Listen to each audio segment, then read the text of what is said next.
It's the Sasquatch Calling Contest and rum tasting at Tossie's Checkout, 1492 Pushaw Road. This Saturday from 1 to 5 p.m., taste the wild with Sasquatch Sawmill Silver Rum and Pomola Golden Rum, courtesy of Arbor Distillery. Meet real Bigfoot hunters Kevin Warner and Keith Staples of the Maine Bigfoot Foundation and see actual artifacts from Maine's Bigfoot sightings. The Sasquatch Calling Contest kicks off at 4 p.m. and the best call wins $100 cash. Plus, prizes, shirts, koozies, glasses, and more. 1 to 5 p.m., August 30th at Tossie's. Big fun for the whole family. Nice.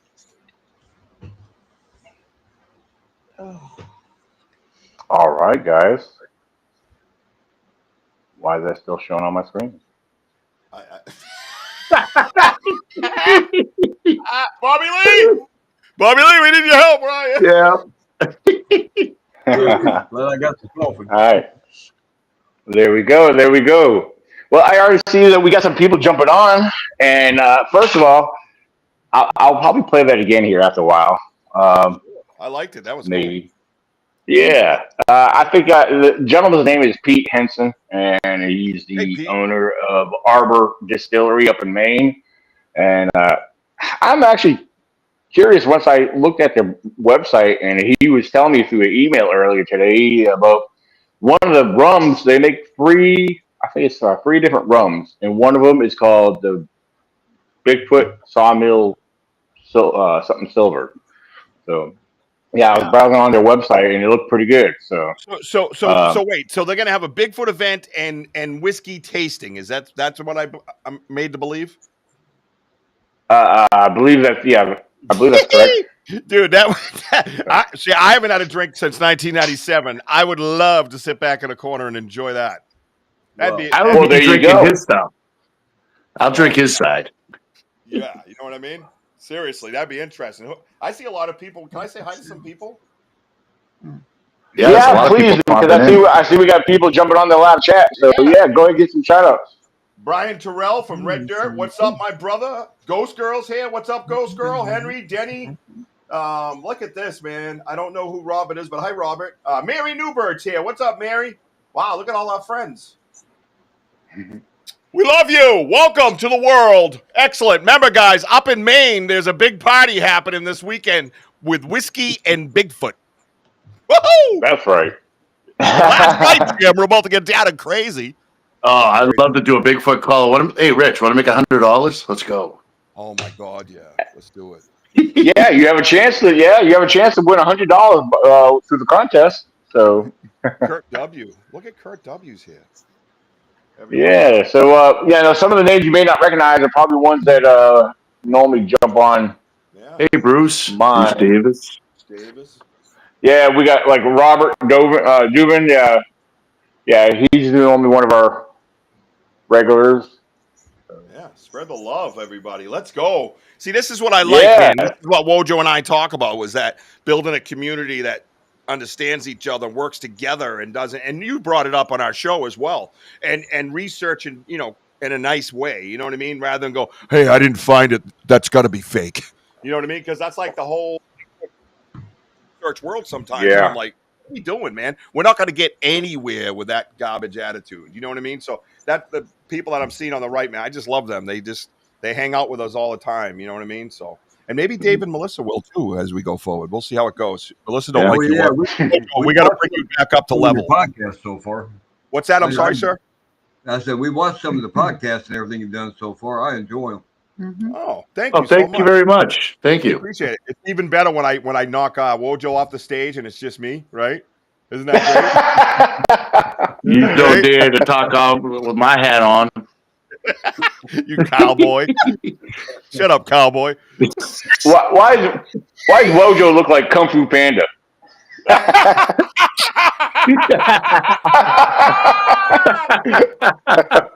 Someone had to say it. Yeah, exactly. All right, get on it's a good look, Wojo. It's a good look. I like that. All right.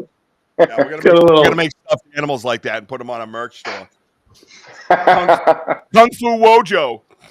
Yeah, there you go. Wow. We'll put a Panda belly on you. All right. The rain just rolls right off. The rain just rolls right off. Melissa's over here worried about the Wow. rain rolling off your head.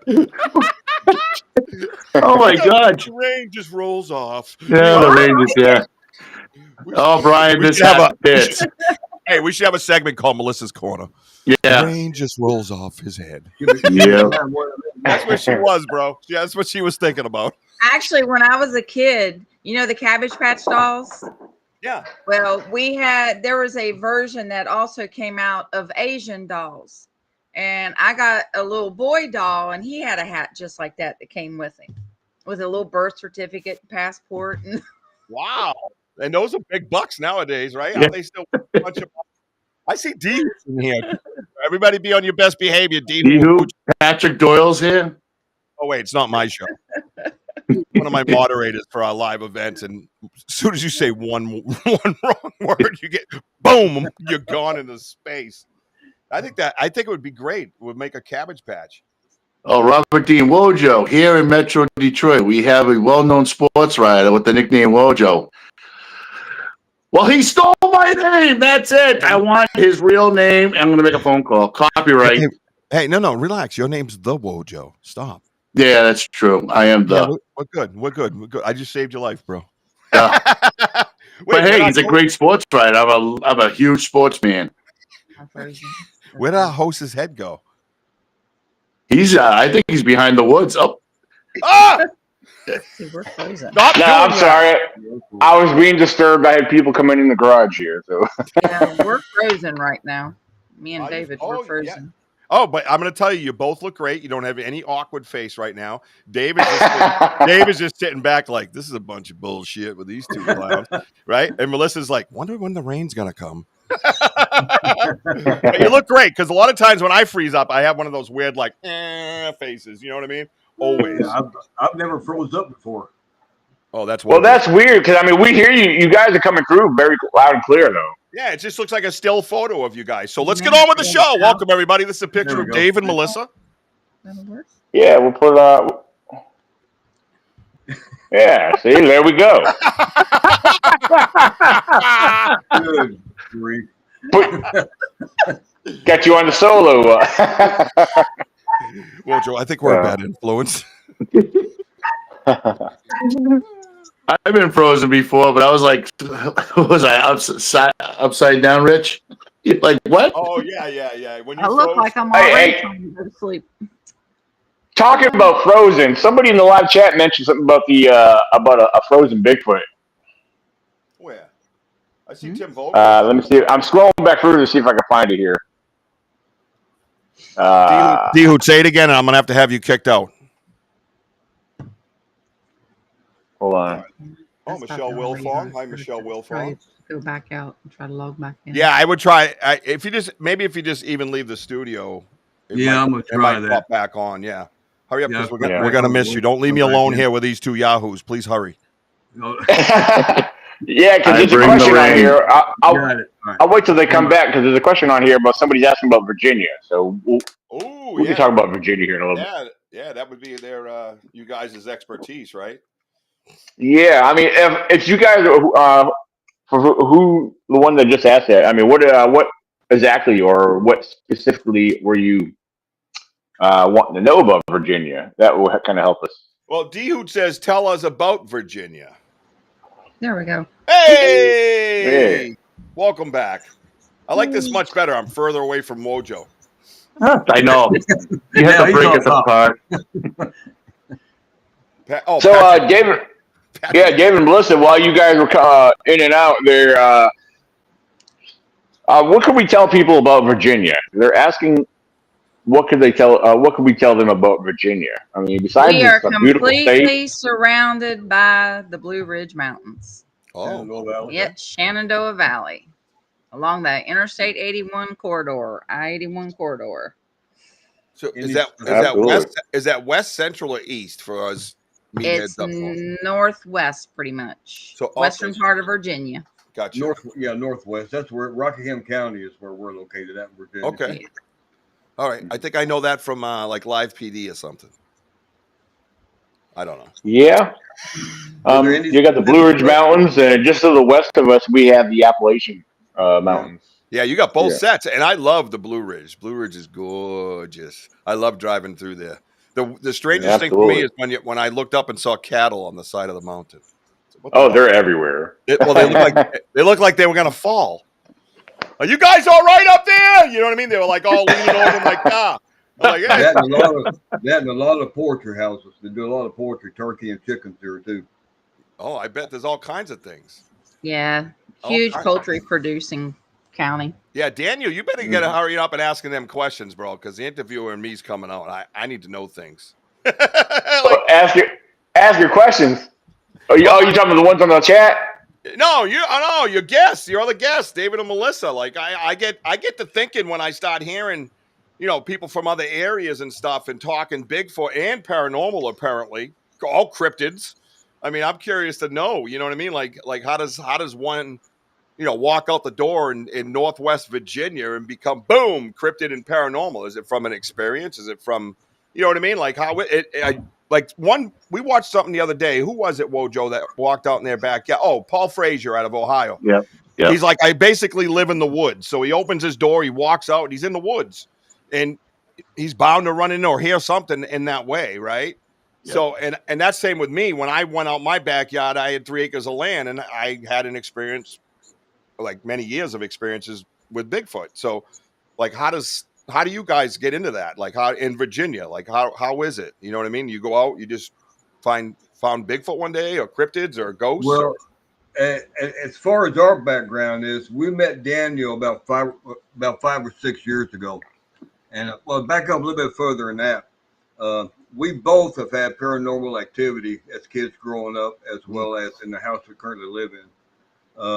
But those are long stories. It's nothing extravagant, but we've had things you can't explain. I'm just going to put it that way. Yep.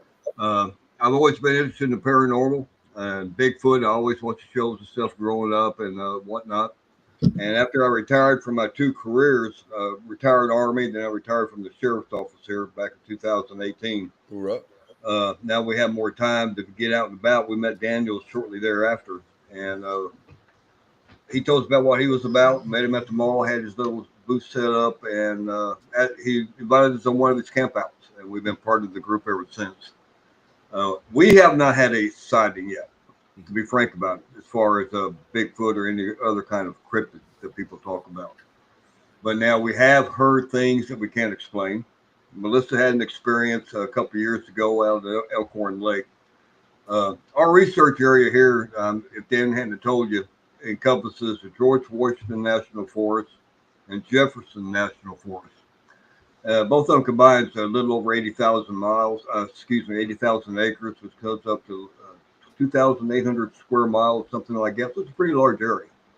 But anyway, we've heard things, and she's felt something that we really can't explain at this point in time. My mindset, I've got to be practical about everything. With my 2 careers, all 40 years is in law enforcement. I want to know answers to things. We are not ones to go out and Daniel and the group we're with. Every sound you hear is a Bigfoot. Everything smells a Bigfoot, or whatever the case may be. If we see something, we work it backwards to try to find answers for it. And many times we walk away with an answer, and sometimes we walk away with more questions. Yep. The last camp out, I will say this, the last camp out this past May that we went on, a couple of things happened.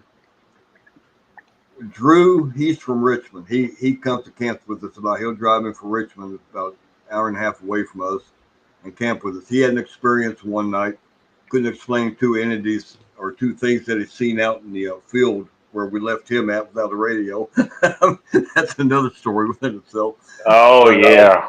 Never good. Yeah. Well, let me back up from that just 1 second. Last fall, a couple from Pennsylvania came down to camp with us, and where we showed them the gate to park at, to walk from there to about maybe a mile to the lake. You have to walk here. You can't drive up to it. They had an encounter that she thought was a bear running across the road. Well, when they got back from the walk, me and Melissa was talking to them and asking them, when you seen her come off the bank and run across the road down into the ravine going towards the stream bed was on all fours or two legs. She said 2 legs. And then I looked at Melissa and I looked at her husband, Craig, and I said, if it was running, that does not sound like a bear to me. And at that time, estimated distance from what she was showing from where they parked, you're looking at about maybe 35 or 40 yards. But she wasn't well versed on a lot of wildlife. I guess it's pretty much from the city. You could just see the blood drain from her face at that point because she could not come to grips with what she may have actually seen as far as that part. Now, from there, let's come up to May. Drew had his encounter one night and ran back to camp. As a matter of fact, this guy was so paranoid from what he's seen. We may have wildcats around here as far as cougars or mountain lions, but we do have bobcat, we got bear, we got your coyotes, we got your normal wildlife and stuff like that. He could not identify anything. He could not identify anything as far as the animals that are known. But he ran back to camp. This is about maybe our 4th night in, I think, Daniel, that we were camping when we went out, took the other 2 people that were new, Tara and Pete. Took him out in the woods, yeah. And, yeah. He ended up, he had his tent set up maybe 75 to 100 yards from camp because he liked to camp away from everybody.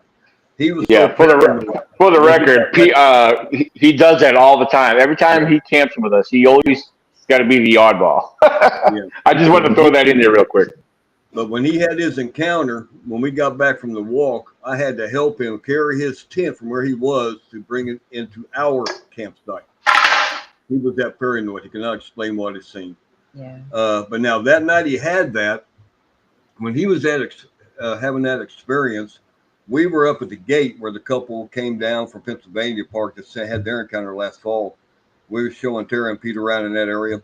And Melissa came over the radio that Drew had reported seeing 2 entities, and she'd seen his flashlight be bopping down through the woods as he was running back to camp.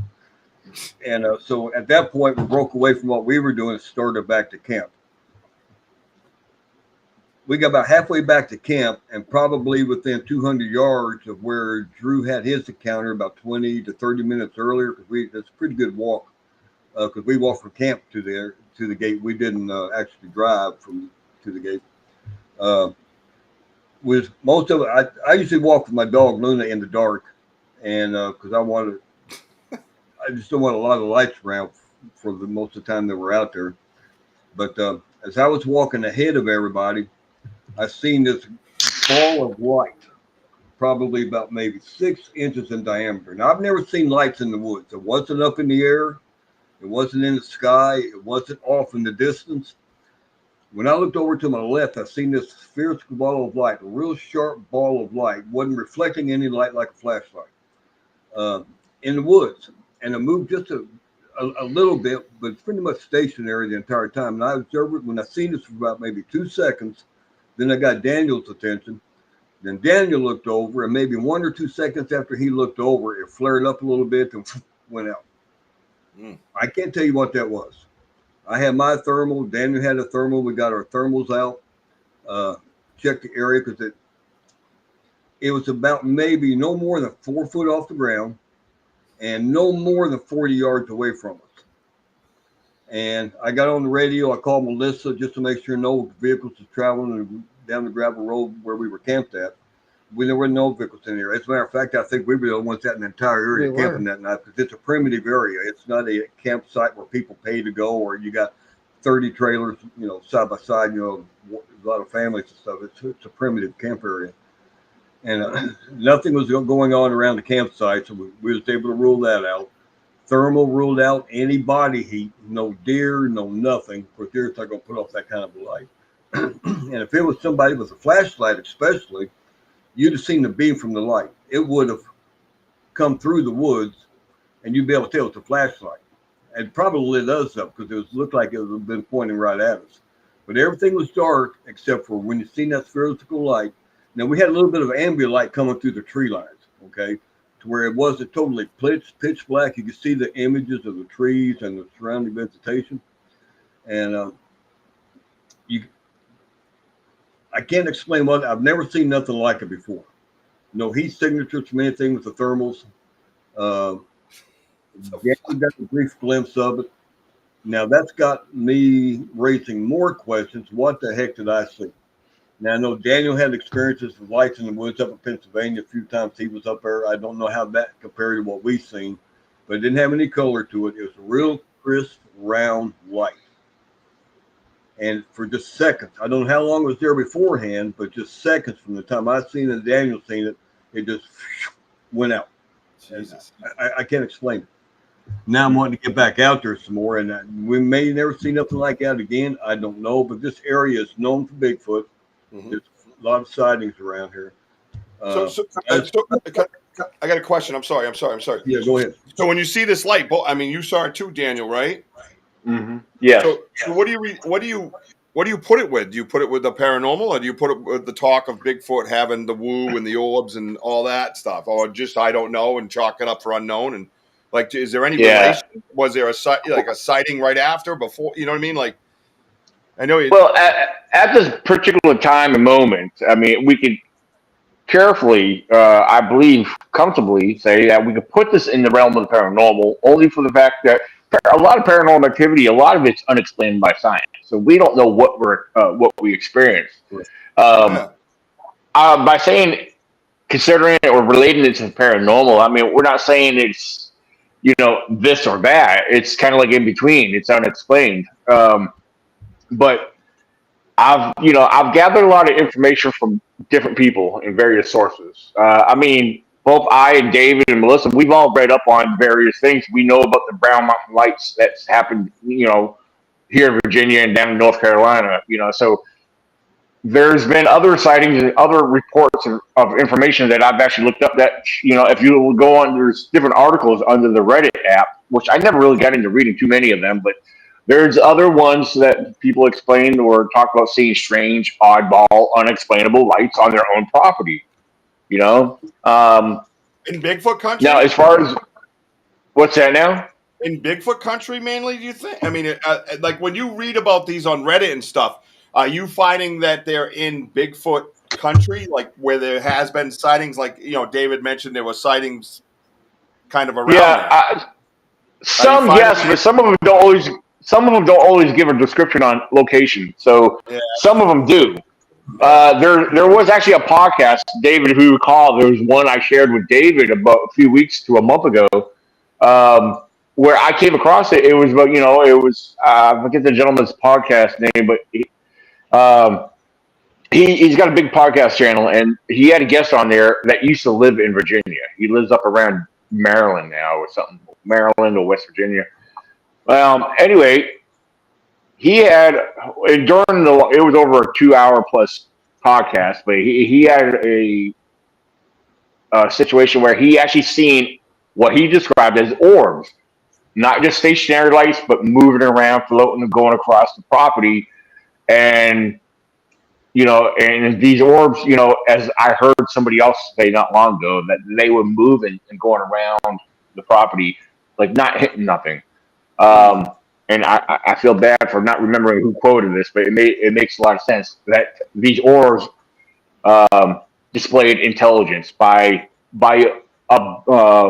moving away or what's the right way to say this? By not going, by going around objects and avoiding going into things. Not through them, or just it knew what it was Right. doing.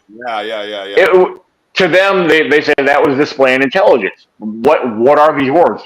I mean, there's a number of theories and a number of beliefs out there. I'm not going to rule any of them out. I've come to the point where I have to keep an open mind. Right. Even though I'm still objective on a lot of things, but Yeah. some things almost make some sense up to a certain extent, if that makes any sense. Yeah, no, it does. But I think the research kind of brings you where it wants to take you, kind of, because I was a believer one way, and then my research kept bringing me other directions where I was like, I don't want to be here. You know what I mean? Yeah. Like, I didn't want to dive into the woo and all that because I'm all about flesh and blood and all that.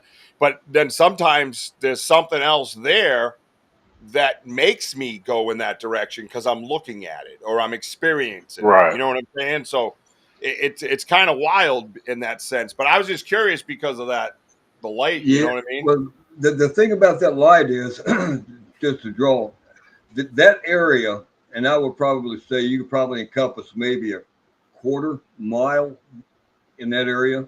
Last fall, the couple had their sighting. Could have been a possible Bigfoot run across the road. 20 to 30 minutes prior to that, Drew had his encounter of those entities in the field. And then 20 to 30 minutes later, we're coming back to get Drew's account of what happened when we've seen the light. Now, all those three incidents in that one geographical location, it's a coincidence? Right. I don't know. Yeah. Parrot asked on here, what do we think it was? I can't answer that. I don't have an answer. I've never seen nothing like it before. Now you hear everybody's stories, an orb, a portal. I mean, you get all these different theories of what it could be, but I don't think anybody really knows. So anybody's answer is a good answer as far as that until we come up with some answers. Yeah. Dave, what size of the orb? I mean, what size are we talking? Roughly, when I first seen it, roughly, it could have been maybe about 6 inches circumference. Gotcha. Like that. Okay. It wasn't big. It did not glow. It was a crisp, spherical, pure white light when I seen it. Wild. And then when Daniel got his eyes on it, it did look like he described the size of maybe a volleyball or something. But right, basketball, expanded. It expanded a little bit and then went. Yeah, I've heard that before. I've heard that stuff before. Yeah, it's been pretty crazy. Hey, can I give a couple of shout outs real quick? Yeah, go ahead. Yeah, Sorry, go ahead. I just want to include them. My vlog, Sunny 11, what's happening, always pushing our stuff and your stuff. I see her helping out a lot with that stuff. And my buddy Graham is here. And I just saw Carlozzi came in. Yep. Carlozzi's in the house. What's up, Carlozzi? And Nighthawk, I'm okay with weird and unusual. Don't worry about that. Oh yeah. he said something about. Oh, I assume it's a he. Sorry, I didn't mean to assume. Nighthawk High Strangeness podcast channel just posted the security cam pic today. David, show him that with orbs and little people. What? What's up, Mountain Buck? Yeah, William, I seen that today when you posted that on Facebook. Yeah, that's William. That's what. What's up, William? How you doing? What are we talking? What are we talking? Wait, we're hearing a Bigfoot show, and I'm hearing about orbs and little people. What the hell's going on? Maybe it all ties in together. I have what no the hell's idea. Going on in Virginia? We're trying to figure that out. Are they riding the orbs? Woo-hoo, yahoo! Like, what's happening? This is amazing. Oh, look at Wojo. Scarlet. It's us talking. Where'd Wojo go? What are you doing? I'm right here. Are you fighting with the dog again? Oh God, yeah. You know, we're not even on our show. We're on someone else's show. Could you have some etiquette, please? Hold on. You want a bone? The land. No, now she's leaving. Okay. What's up, Hike with Mike? Hike with Mike. Hey, how's it going? The land of the skunk ape. Yeah. What is it? Mm-hmm. Little people. But again, with our mindset, we're not going to be jumping off of a cliff going in one direction or the other. I know we're just doing the answers. We're out there researching. Yeah. And you get all your naysayers out there that say it's not that. It's not. I mean, until you get off the couch, out in the woods, and spend some time to do some preach, brother. Keep going. Have fun while you're doing it. Yeah, have some fun while you're doing it, but do your research. Things may happen, just like in our situation. But again, I can't see what that stuff was, but it's opened my eyes up a little bit more to keep digging. Love it.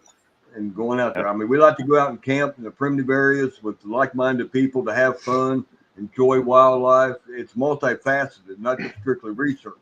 We just encompass research into what we're doing because we all have the same mindset to get out there and try to come up with some answers or get our going. We preach that all the time, Dave. We constantly tell everybody, just keep that open mind. Keep researching. Just keep, just enjoy life because you know what? This is what where we are at our place down at southeastern Massachusetts, what you call a Bridgewater Triangle, which is about 200 square miles of chaos. Chaos of paranormal, UFOs, cryptids, you name it, thunderbirds, giant snakes. It's just a lot of stuff. But I mean, again, you just never know of what you're going to run into if you don't put boots on the ground and just research, continue, and just have fun. But I like the way you think. Yeah, I think a lot of people don't want to be taken out of their norm. Mm-hmm. They like life just the way they see it. Yeah. No ifs and buts about it. Anything from the outside coming in that's going to mess up their train of thought, living, and everything else.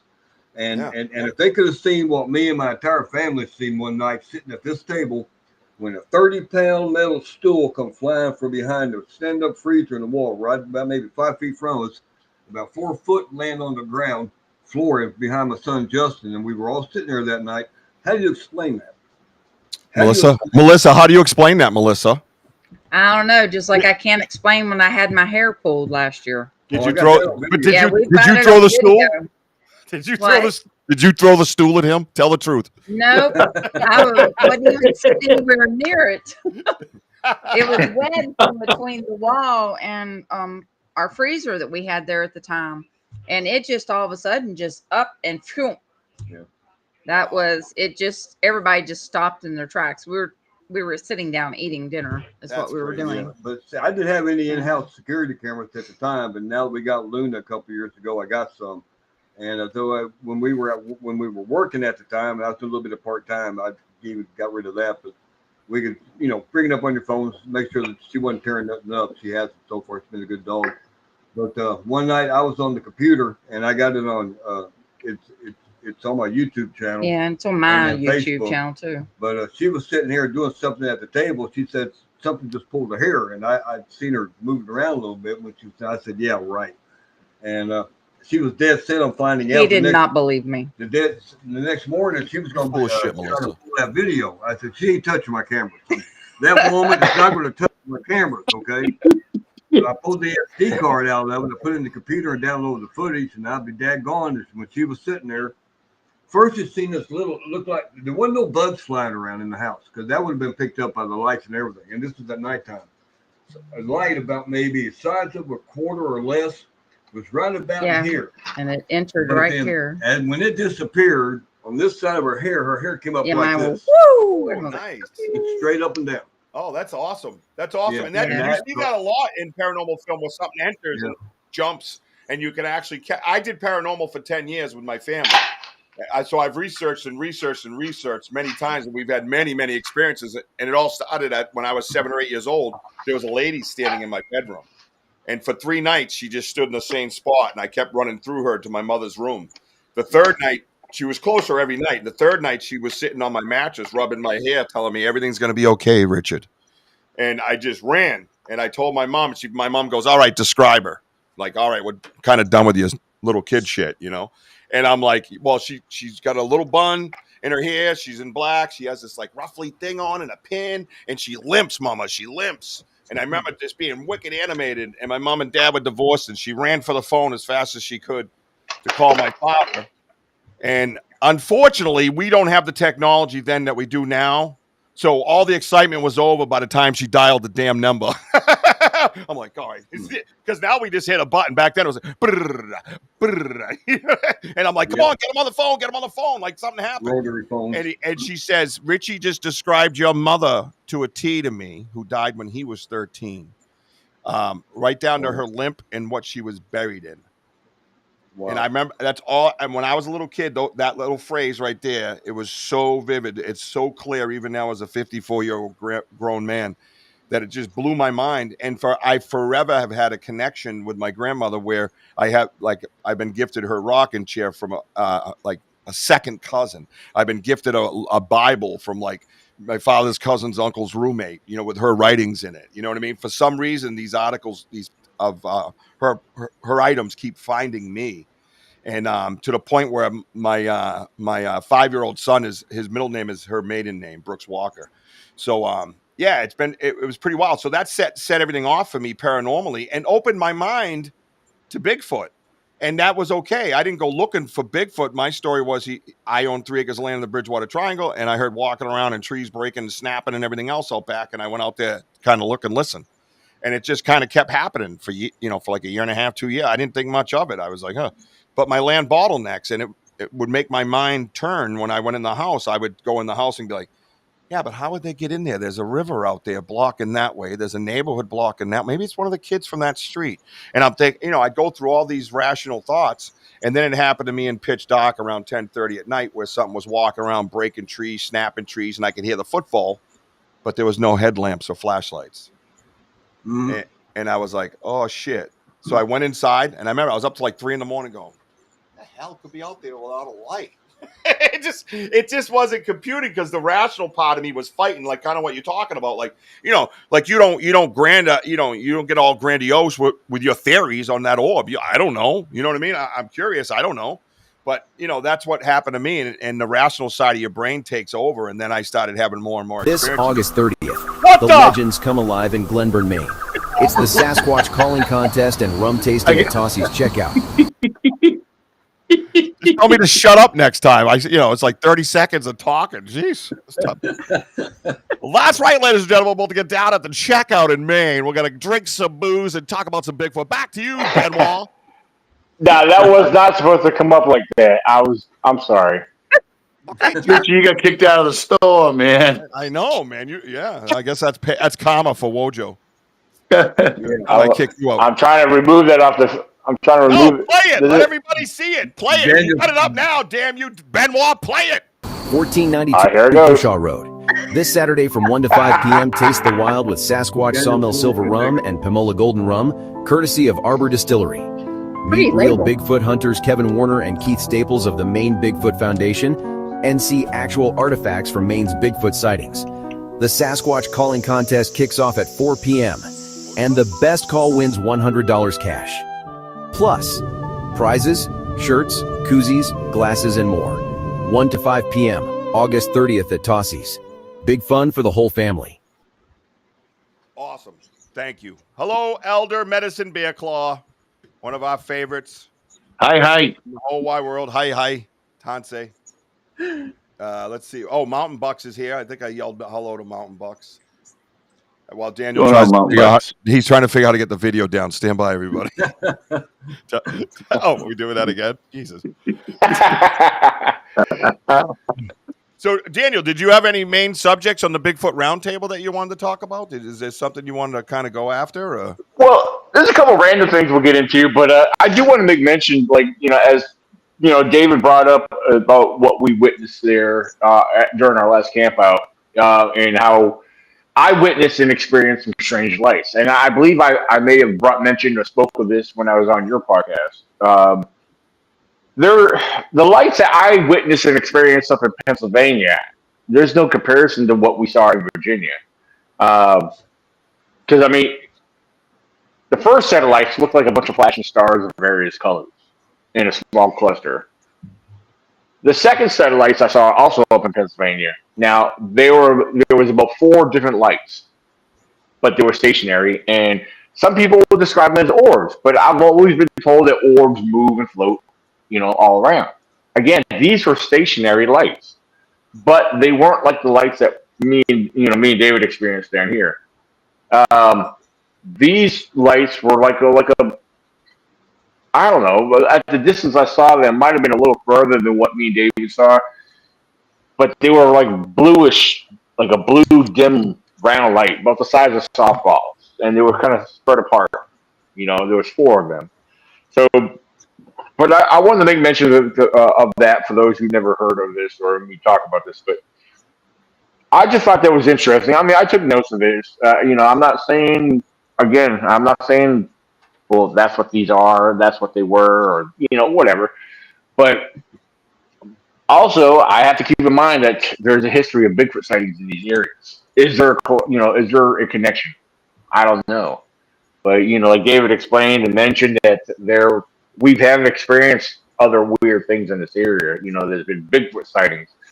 And there's been Bigfoot sightings in his. I've learned of 2 different sightings. Well, one in particular. The other one was a trackway that was found on the outskirts of this area where we camp at. However, there was another Bigfoot sighting not far from our camp area by a group of bear hunters who keep in mind, they're bear hunters. They know what bears look like. Well, they witnessing a, dark figure standing out, peeking back and forth behind a tree. So that's, that was years ago, but that's a report I heard from this general location. So there's Bigfoot in this area. There is a history there. I mean, if others have witnessed them, we don't know, but we only know based off of what we've learned from others or anything that we experienced from ourselves. So I Well, thought, let me listen real quick. Don't get long winded with it. Tell them what happened with Elkhorn Lake to you. oh Scale it yeah, down. Scale it yeah, down. absolutely. Well, basically, everybody else was still around the campfire. I was tired, and I took Luna, and we went back to the tent to go to sleep. Well, I needed to use the bathroom before then, but I couldn't do it. Everybody's in the camp. Yeah, there was someone in our bathroom because we take a porta potty thing like out to use. Someone was in it, so I decided to go behind the tent and relieve myself there at the window area, the zipped window to our tent next to my cot, my sleeping cot. Pete, What? go ahead. But I had went to sleep, and Luna did too. I was so tired I didn't even hear him when he came into the tent later on. But I got woke up early in the morning. The first time it was probably around 3 a.m. I heard what sounded like coyotes or something, or whoops or something off in the distance. And I thought, oh, that's nice. And I rolled over and went back to sleep. When I went to sleep, I'd had my cell phone underneath my pillow.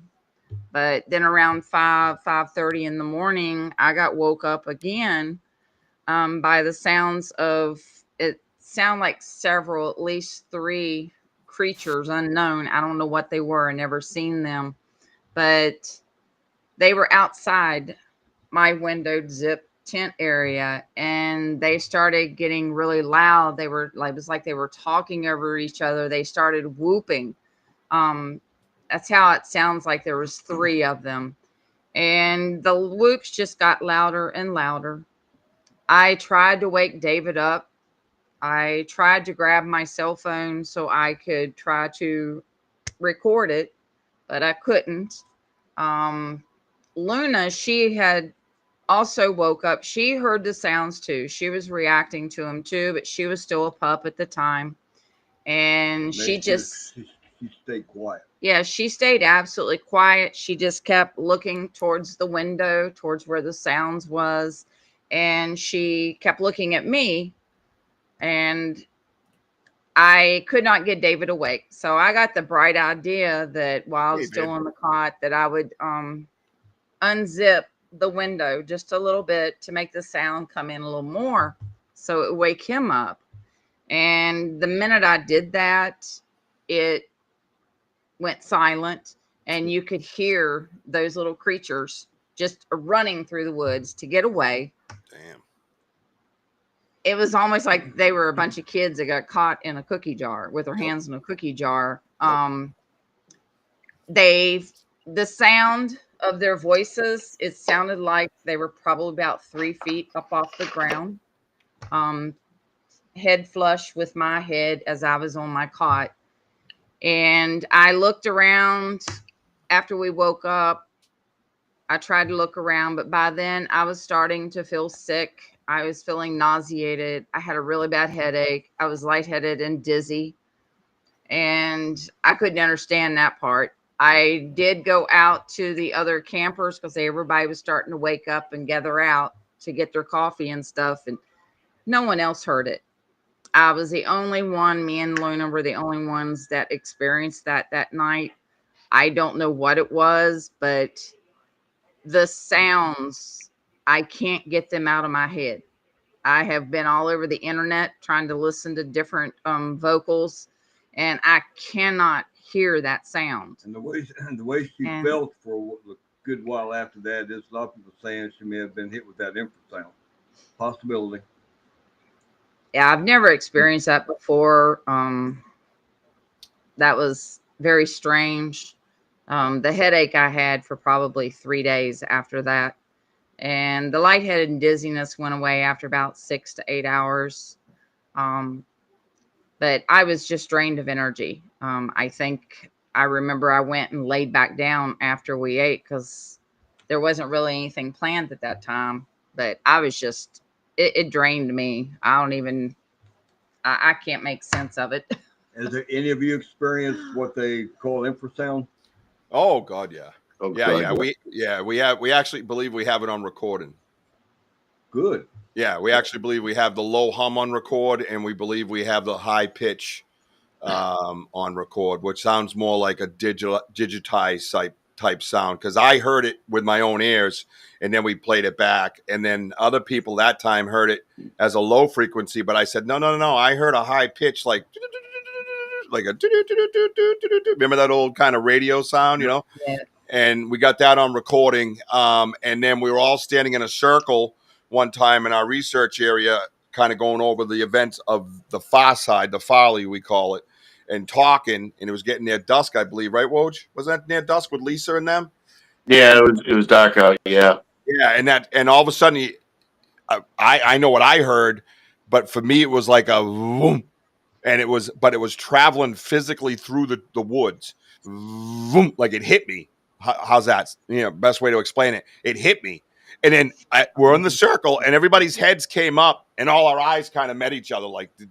So I knew we all experienced it with natural reaction, and it was on YouTube Live because we're always on YouTube Live in the woods. So you could see all of us kind of. Did you feel that? And Lisa's like, "Dude, did you hear that? Did you feel that?" It went right through me, and we all said the same thing. And also, I believe what you experienced, Melissa, was being zapped. I've been zapped twice. These are the things that I didn't quite buy into until I lived through them. And the first time I was like, nah, I'm not feeling good. I couldn't work. I couldn't do nothing. I went to the doctors and got blood work. I was absolutely paranoid, freaked out. And even Wojo got worried about me. And on day 3, he started calling around to all the Bigfoot people, asking them about it. And then, so I guess someone came up with zapped. And then he looked up the symptoms. He's like, dude, you're having all these symptoms. And then it was like 3.5 to 4 days, like I always say, boom, snapped out of it. Boom, you ready to go Bigfooting, bro?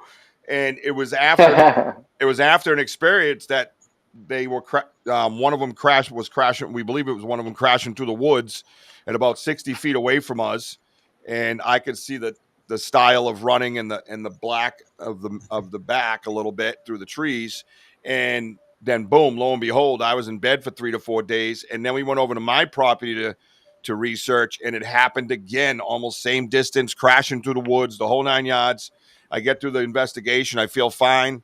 And boom, 3 to 4 days, I was in bed again. And I said, I think and now this time it was like, I believe it because it's 2 experiences almost exactly alike. I'm feeling the exact same way. I'm a sensitive. I've been to like mediumship classes and things like that. And, my whole family's been sensitive. So I know I'm open to everything. And I would be the more likely candidate to be not attacked. I don't want to call it attack because to let's call it notified. I don't look as I'm not into all the Bigfoot, big scary stuff. I'm not into all the murderous rages and stuff that people put them in movies and stuff like that to make a buck. I'm not about that. So it's hard for me to even say attacked, but I was zapped. And then the same exact symptoms happened again, 3 to 4 days, boom, popped out of bed. Same exact things, the dizziness, the nausea, I would just be walking around and feel like I had my glands would swell up with water, you know what I mean? With fluid, like I had to throw up. And I'd have to go lay down. I was so tired, man. And I'm I don't know if you noticed, I'm a high energy guy.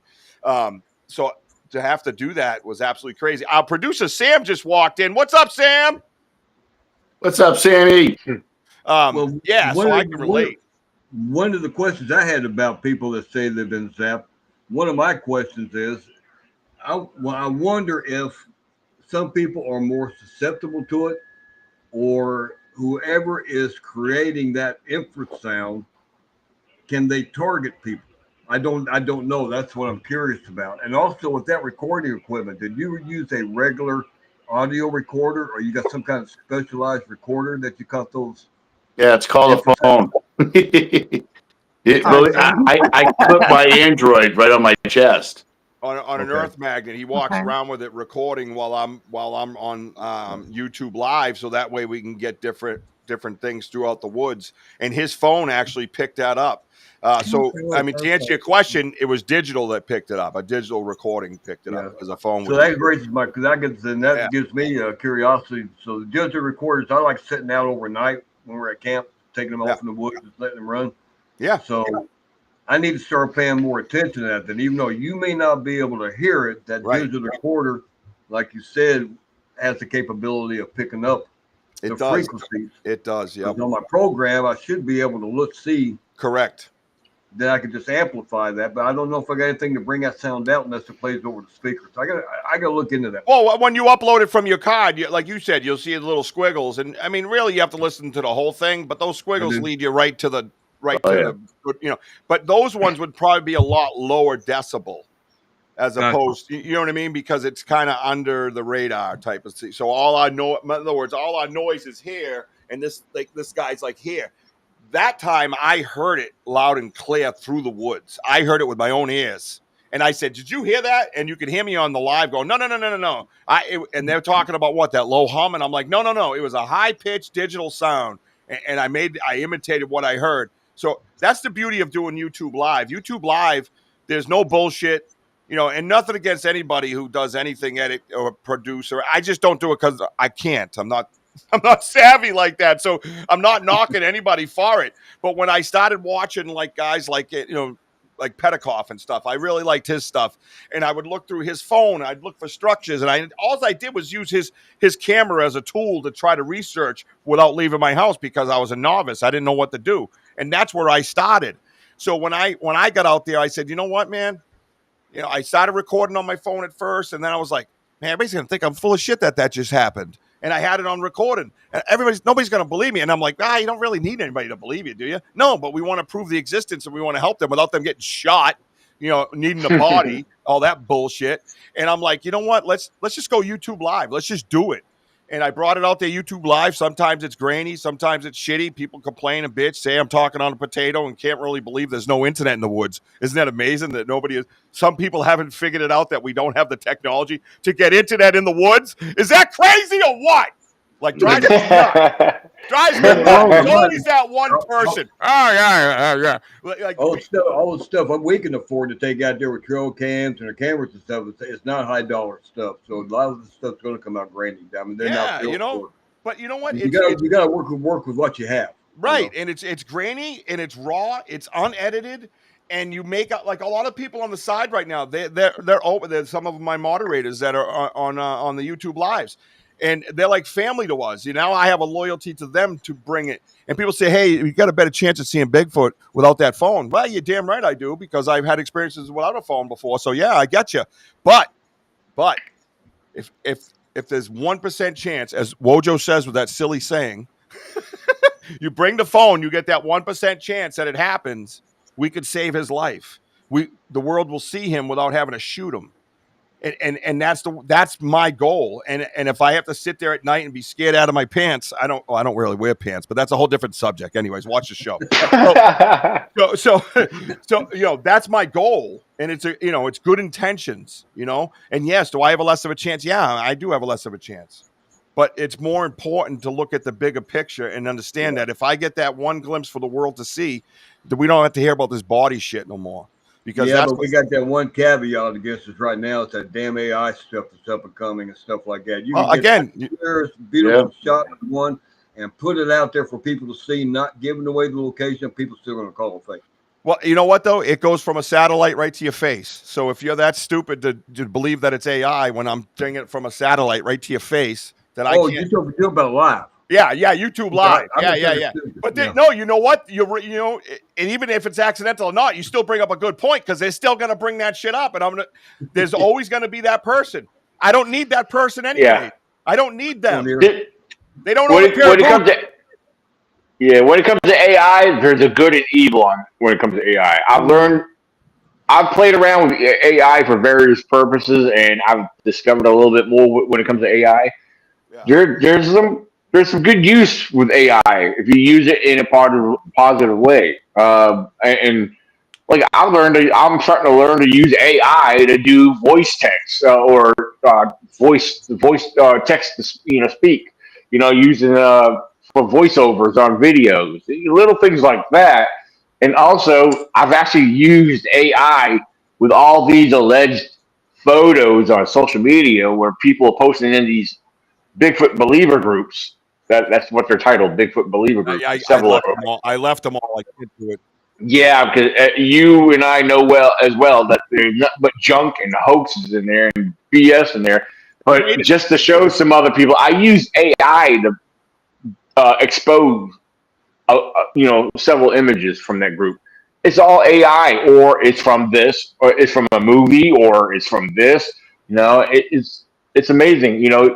AI Or could be used in a positive way if you learn how to use it. So or it's misinterpreted because I know I pissed some yeah, people, excuse my French, but people on Facebook a few times. They'll be posting pictures on there of their trail cam catching eyes out in the woods.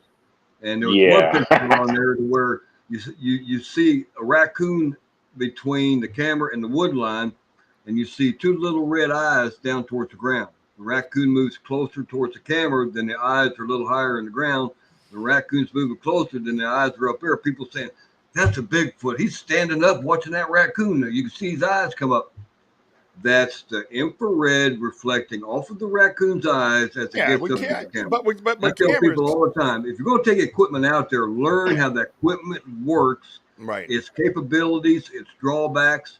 You're going to get a better experience that way because you got to rule stuff out. But if you don't know yeah. what kind of equipment you have and how it operates, and you go capture something like that, not understanding the dynamics, you're Well, going to well, misidentify a lot of stuff. Yeah. I had one that it was a deer head. The deer head was actually upside. If you looking at the picture, you see an image and two red eyes. So if you take that image Yeah. and flip it around, then you can start to see the antlers. It Yeah. was the image of the deer reflecting back into the IR from the eyes, Yeah. but people thinking it was something paranormal. But again, Exactly. you got to know your equipment you're taking. but Dave, Otherwise, what's real efficient for us is that Richie's on live. Okay, so Richie, is pretty much bringing the community together. I'm behind him listening, but I do have my phone clipped on, and sometimes that I'll have a recorder attached to me. So we have three forms of audio going on, and yet two videos going on. So Yep. that's good.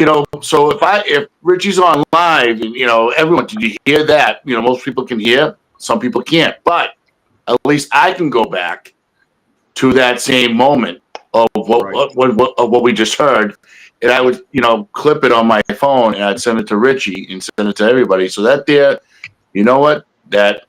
what you're seeing live and hearing live, that I can back that up, Yep. or the recorder can back up the audio. So Yep. that's why it's important. Yeah. Instead of just bringing one thing, you got to bring multiple things. Now, we are not savvy. My brother has a 4K camera. The only problem is he's out of action because he's got two shoulder surgeries. But going back to the infrasound, this hum, Richie was on live and he's about 20 yards away from me. But me and my brother were just sitting there, and all of a sudden you hear just like that, and it's faint. I'm looking around. I go, "Do you hear that?" He goes, "What is that?" I go, "It sounds like a hum, like it's something just out of the blue." Because you can hear that it's like a quick suck into the air, like, and we kept listening for 2 minutes. And another moment where Richie was saying that we're all sitting around. Now Richie already heard it twice. I never heard it until the third time. Now my phone is recording. It was sitting still, and I can hear like this sound. It's like I go, geez. I remember turning to him because he started. He goes, "Do you hear that?" I go, "It sounds like electricity." I go, "Yeah, it does sound like it's just that it's faint, but it's out there." Now, as for it can affect anybody. By the way, to answer your question from a while ago, certain people, no, it can affect anybody because I can hear it. Or if the infrasound hit, I've been zapped, but it's either a couple of things can cross my mind, either with that close, or it's just an attention thing. I mean, in mountain bucks, What's the tigers sound? do have infrasound, and elephants, giraffes. I mean, we have infrasound, but Right. what we're dealing with out in these woods is second to none. Okay, and what they can do is outside our realm, and the infrasound is just like unbelievable. Was the sound isolated, or could you feel like any kind of vibration going through your body? Oh I'm yeah, curious. Some you can. Not on all of them, but not at all. Yeah, there was that one particular that I spoke of when we were standing in a circle in the middle of the woods talking about the folly, and then all of a sudden we all like it reverberated right through you. It was like in your whole body. And I remember Lisa, one of our research teammates from Boots on the Ground. She goes, did you hear that? She goes, I could feel it. It went right through me, and I was thinking the same exact thing. We were all on the same line because again on YouTube Live. Nighthawk's out to get me, man. What's going on here? Good old William. He ain't coming out. He's like, that dude's AI, man. Why, thank you. But yeah, it was wild. But no, the sounds and all that stuff, and I associate that not so much with the woo when it comes to Bigfoot, because like Mountain Bucks brought up that the Siberian tigers or whatever said to paralyze their prey. I don't know if it goes that far or that strong, but it has an infrasound to kind of knock you off. And that's what they're trying to do. For me, I believe, when we all stop there and go, did you hear that? Did you feel that? They're scurrying. They're moving away. And that's one of their many ways of getting out of the situation that they're in. Because we've walked right up on them, like I said, and had them crash through the woods. And there's nothing like that crashing through the woods. Nothing. No, there is no bear here. There is no moose here. Only thing you're going to find is a big buck. That's what you're going to find. That's probably the biggest animal in this area is a big buck. If a bear happens to come down to southeastern Massachusetts, all the locals put him on Facebook and call him Yogi. Yogi's over in Kingston today. He was in the Smith's backyard. Oh my, just leave Yogi alone. Just let him live. Just stop it. And then, hi, welcome to Fox 25. Yogi's over here. Like, it's a big deal. Oh yeah, choppers, 10 years in the woods, I've never seen bear shit. All right, so I can't even tell you if a bear actually shits in the woods. I can't even answer the question. Sorry, folks. You know what I mean? I mean, they got to be there in Rhode Island. What? Yeah. I mean, my sister who lives in Rhode Island, she sent me a set of tracks off the side of some railroad tracks. Whereabouts? And she's right off the top of her head, I can't think. This has been a little while. But northeast, northwest, probably towards the west. That sounds about right. Northwest Rhode Island. Yeah, but she sent me some tracks. She wanted my opinion. I said, when I don't remember the exact location per se, but when she showed me this, I told her, Melanie, those are bear tracks. I said, you're not far from New York, upstate New York in Canada. I said, yeah, she's on the northwestern part of Rhode Island. I said, yeah, you're not far from, New York. I said, upstate New York is borders Massachusetts and Rhode Island. I said, there's nothing but woods up there. I said, yeah. Sorry. Look at Abba's comment. I'm sorry. Yeah. I wasn't laughing at you. I had to cut you off. No, you're fine. I don't want you to think I was laughing in your face. He goes, I have some bear in my freezer. and he's talking bear meat. Sorry, I thought that was funny with what we were saying. So bear with us. All right, I'm done. I'm out of here. Goodbye. Rich, you sound like you need a bear hug.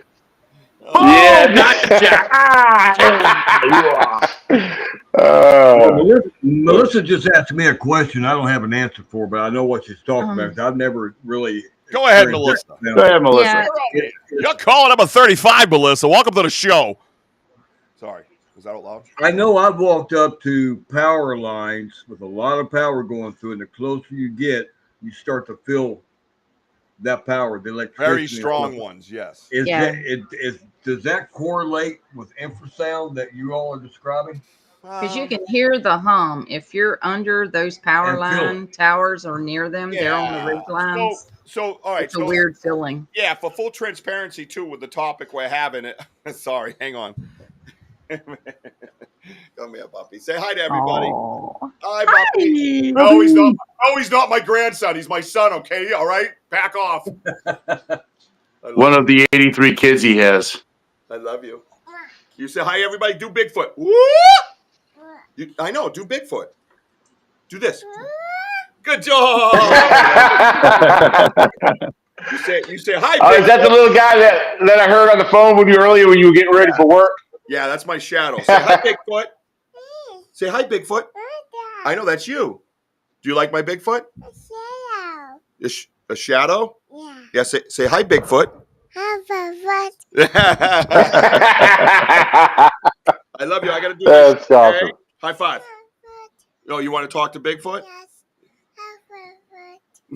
I love you, buddy. Here, buddy. I'll give you a Bigfoot. Come here. Here, buddy. Here's a Bigfoot. Whee! Go play with him, okay? I love you. You too. You can have that one. You want this one? Go ahead, Buppy. You, Buppy. Thank you. Family first, baby. Family first. They're all involved, you know. But I think Melissa brings up a good point.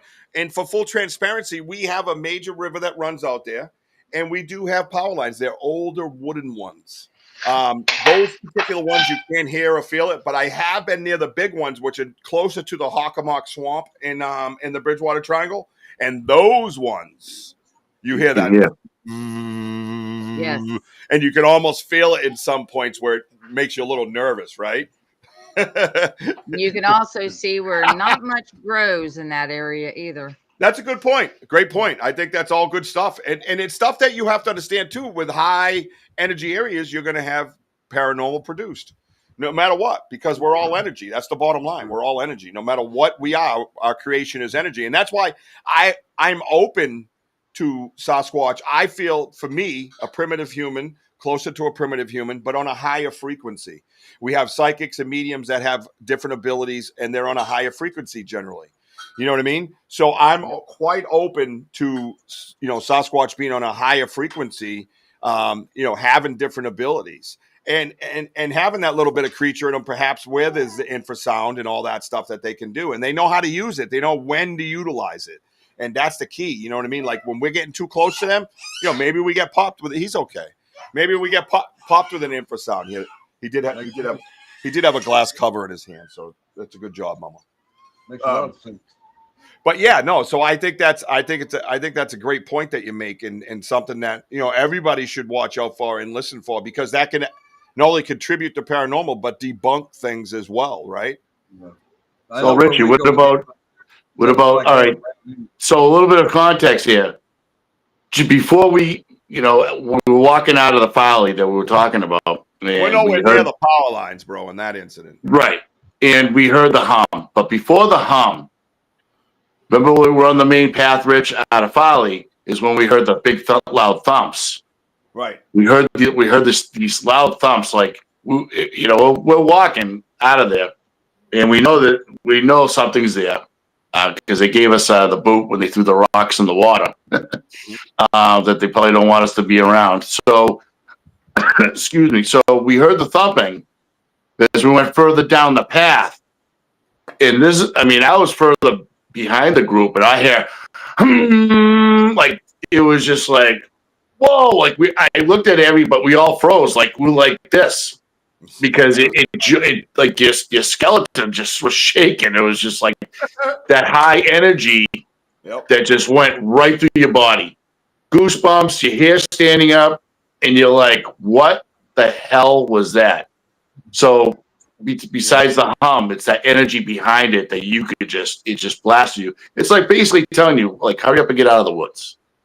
That's a possible theory, like rushing us out. Yep. And also, we heard the dogs, Rich, remember? As we're almost getting out. Oh, the dogs. Yeah. All right. So I don't know where Daniel went. Probably to The correlation between the two, real quick. The correlation is in my mind, if you're going up on a power line and didn't know it was there, you're going to feel a gradually increase the closer you get. What you're describing is it's there. It happens. Correct. Boom. Yeah. You hit. So Yeah, that's a good point. You know, and we're nowhere near it. And those correct. particular ones are wooden, and they're not as powerful. You know what I mean? The ones that I hear the hums from are those big metal towers. Correct. Yeah. And That's what we have. EVP. Have you guys? Oh, wait, I'm jumping around a little bit. What are you doing?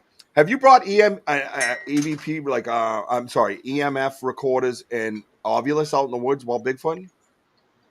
No, Not we have yet. not, but that's We've got them, but we're Yeah. Do it. Yeah. I think we almost had an Ovilus going the other day, but Big Andy didn't charge it. Right, Big Andy, wherever you are? Thanks, bro. Yeah.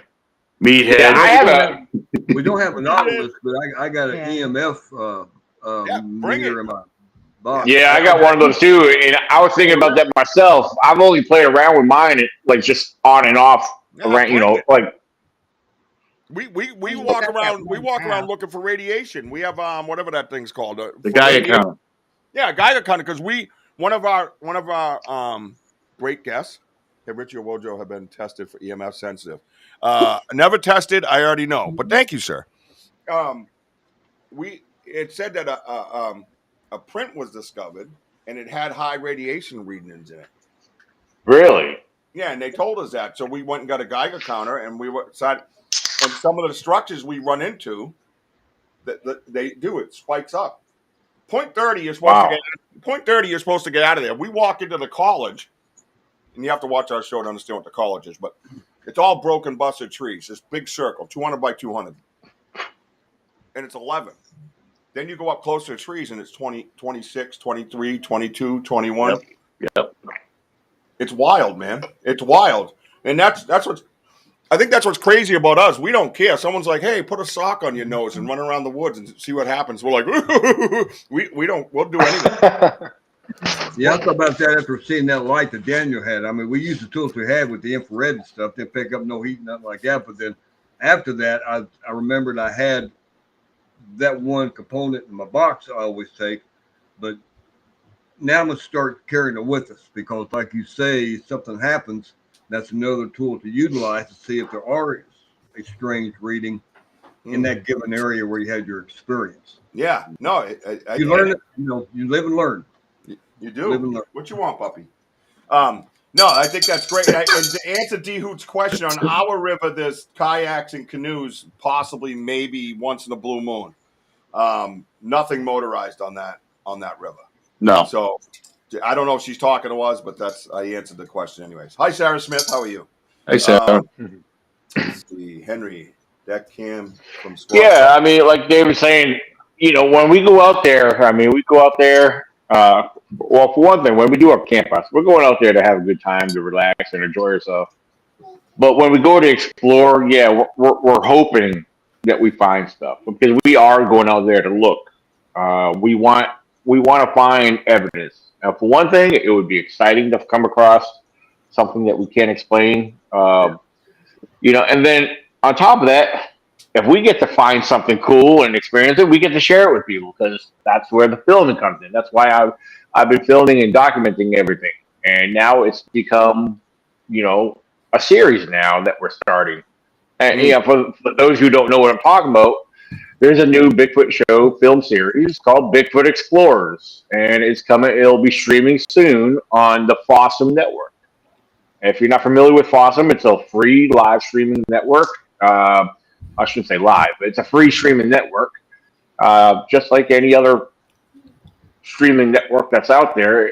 If you're not familiar with it, Fossum, it's like saying awesome, but add the F in front of awesome. So, awesome. So yeah, awesome.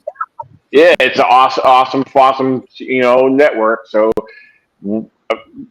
yeah, our new series will be streaming on there before long, and we're waiting for probably, I don't know. Hopefully, it's gonna take too much longer, another week or two, maybe, I don't know.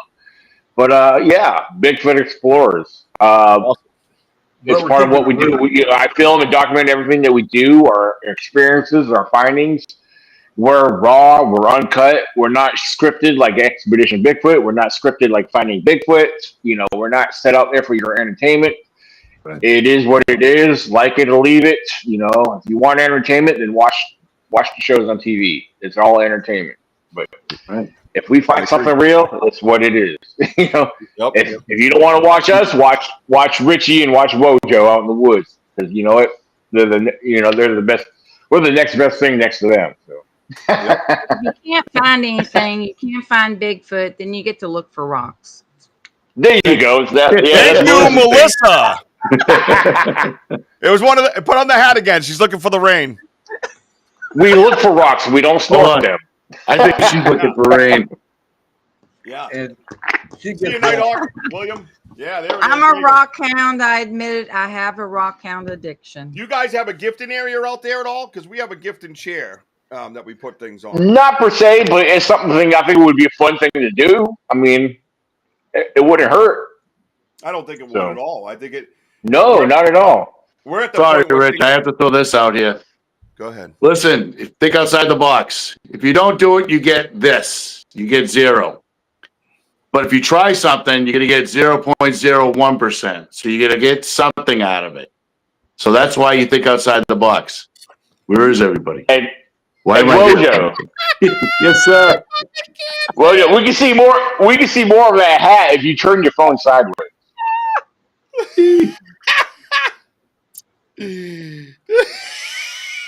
I can't with you, dude. Uh-oh. That hat is almost reminiscent of the hat that Beetlejuice wears. And Beetlejuice. Are you calling me Shrunken Head? Yeah. The girl's hot, though. I love her. he comes up out of the graveyard and he's got that hat spinning on his head. Oh, yeah. He does. Yeah, it's... When he's introducing himself.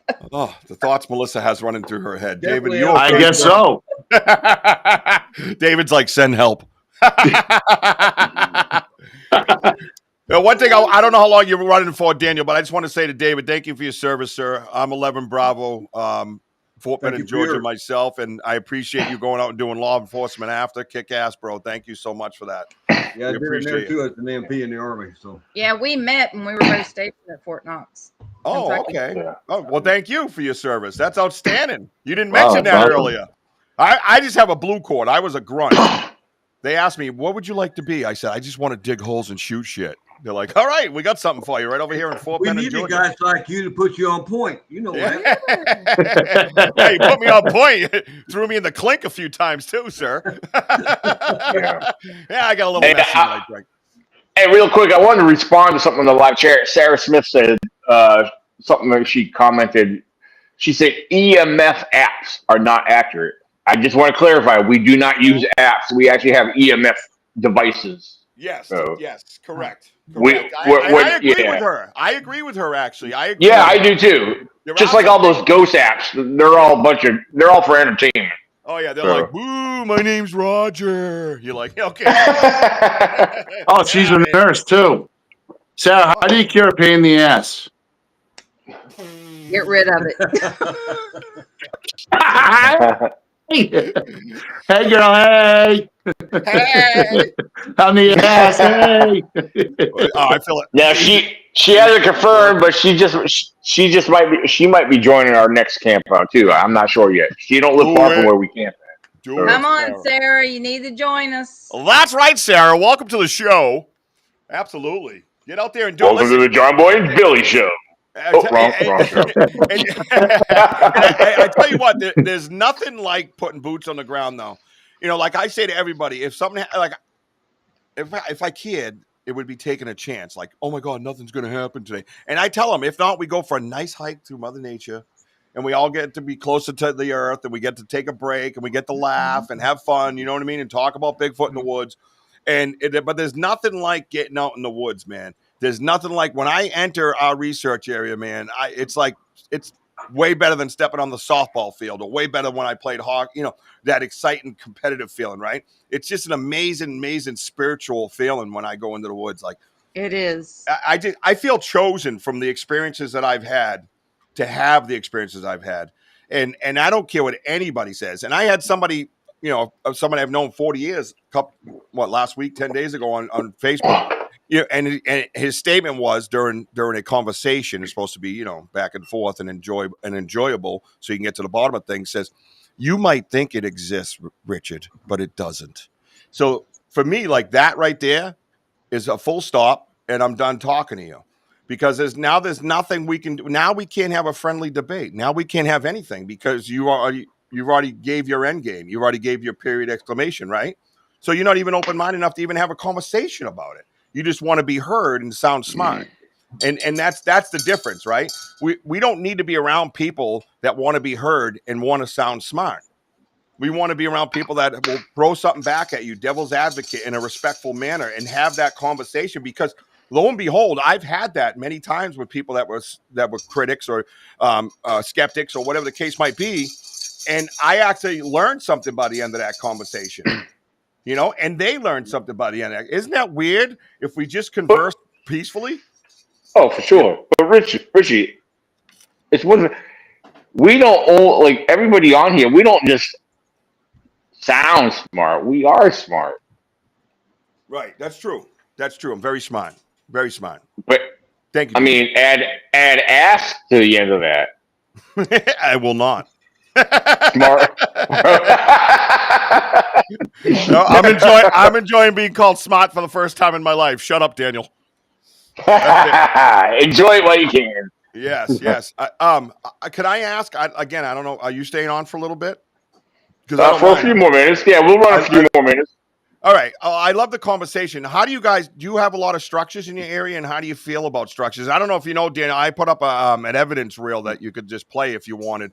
And on our gifted chair, we put zingers and peanut butter. I don't want to be reprimanded about feeding things. It's research. I don't want to hear it. I'll do what I have to do. I'm not poisoning them. I'm not shooting them. It's a fucking right. joke. Just relax. I will not excuse my French. Sorry, David. Well, real quick, I want to respond to this comment right here. They want to know if I've ever checked out the Chestnut Ridge area, which, yes. Kirk W, man, he kicks ass. Yeah, I mean, I spent several months up in Pennsylvania. I mean, and I've actually technically lived there for about a good 7.5, 8 months. But years ago, before that, I've actually been up there. I spent almost 2 months up there doing a lot of exploring. But up to more recently, yes, I know all about the Chestnut Ridge area. That's actually part of the Chestnut Ridge area is where I experienced those strange lights. So yeah, I've been studying and gathering reports from various sources and individuals. I've heard a lot of I've actually I've interviewed, I should say. I've actually interviewed eyewitnesses who's actually had sightings and other strange, odd experiences along the Chestnut Ridge. So I know all about the Chestnut Ridge area. I'm very familiar with it. Actually, where I was staying and living there was actually basically part of the Chestnut Ridge area. But yeah, it is a very interesting location. It seems like that general area, that patch of that stretch of forest, all the state forest that runs up from north and south along the Chestnut Ridge area in Pennsylvania.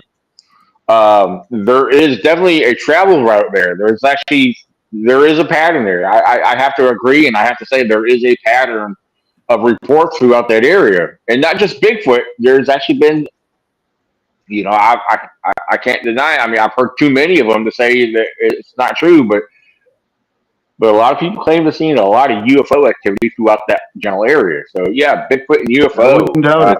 Wouldn't doubt it, man. I wouldn't doubt it at all, man. Anything is possible. Anything is possible. Absolutely. So as you can see, I changed my background. If I may just jump in here. And I did that so we could kind of see what we do with the Zinger rappers, right? Daniel, you can make me solo if you want. It'll be bigger. And I'll feel special, like Wojo did. Gotcha. So we leave these Zinger, the Zinger packages there, and what we do is we find, that's Bigfoot. Go bring it to Mama, please. Thank you. My son loves Bigfoot. So these are the Zinger wrappers that we leave on the chair. If you notice what is unique about this, David, Melissa, do you know what is kind of unique about this Zinger wrapper? Can you see it? Let me slide out of the way. That's a big wrapper. Yeah. No, I haven't done any gifting, so that's new to me. Yeah, so the Zinger wrapper doesn't have any claw marks. It doesn't have any little rodent teeth marks. There's no squirrels. There's no birds. There's no pecking. There's no nothing. If you can actually see, there's an indent at the top in the blue that almost looks like a finger rip. When you or I go to the store and we buy Zingers, they're kind of gross. I don't, but you pull it open, right, like this. You pull it open like that, and that's what you find, right? So that right there alone, you go, wow, look at this thing. This thing is opened with hands, right? With thumbs, right? So this is the type of research that we're trying to do. So what we ended up getting was an amazing gift, right? And I'll show you the amazing gift we got, which I had up previous to this. Hey, Richie, could I throw something in on that? Yeah. Now, one thing I do want to point out to people, for those who are not familiar with various wildlife, I wanted to talk about raccoons real briefly. Now, we know primates, both human and non-human, we have 5 digits, 5 thumbs. 5 fingers and an opposable thumb. Mm-hmm. Now, there are several small mammals that do have opposable thumbs. Raccoons are one of them. Correct. Now, from my understanding and my knowledge of raccoons, and my father contested to this because he used to hunt raccoons and he's seen the destruction and the damage that they do to dogs and everything else. Yep. A raccoon with their bare hands could open up a tin can, get a can of soup. Not a pop-up, get a can of soup. They will open that can of soup. Right. So the raccoons are going to leave a print. No. So let me go back to that real quick. And here's the other thing is we're not worried about ego. We have people that help us.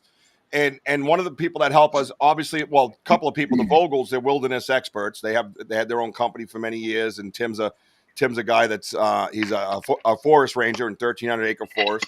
And we talked to that.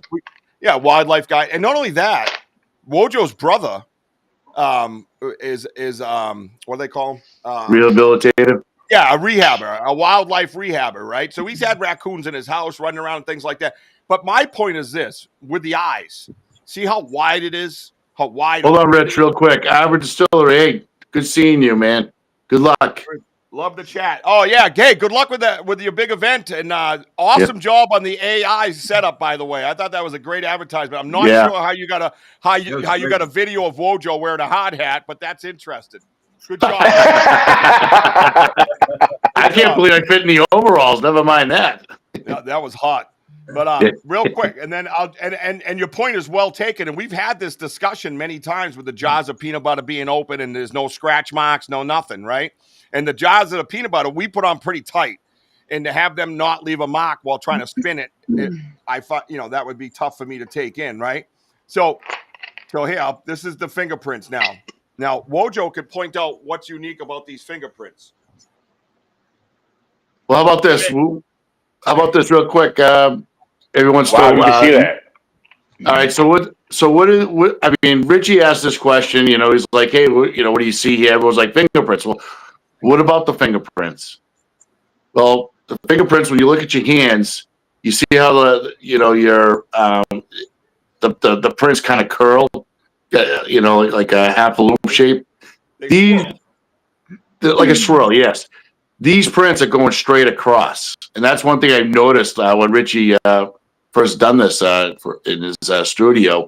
So you get to see it closer, and if you notice, both prints, everything goes to one direction.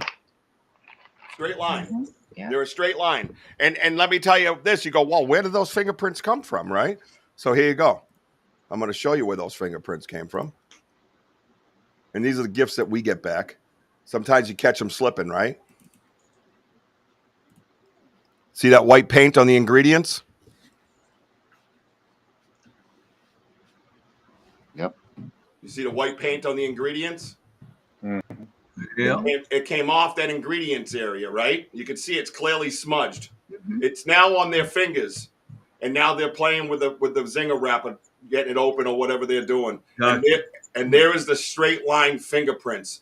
And they have those 2 big lines right across the middle of them. I don't know if that's a hair fold or if that's their actual lines like we have in our hands. We have 1 and 2. Maybe they have double. I don't know.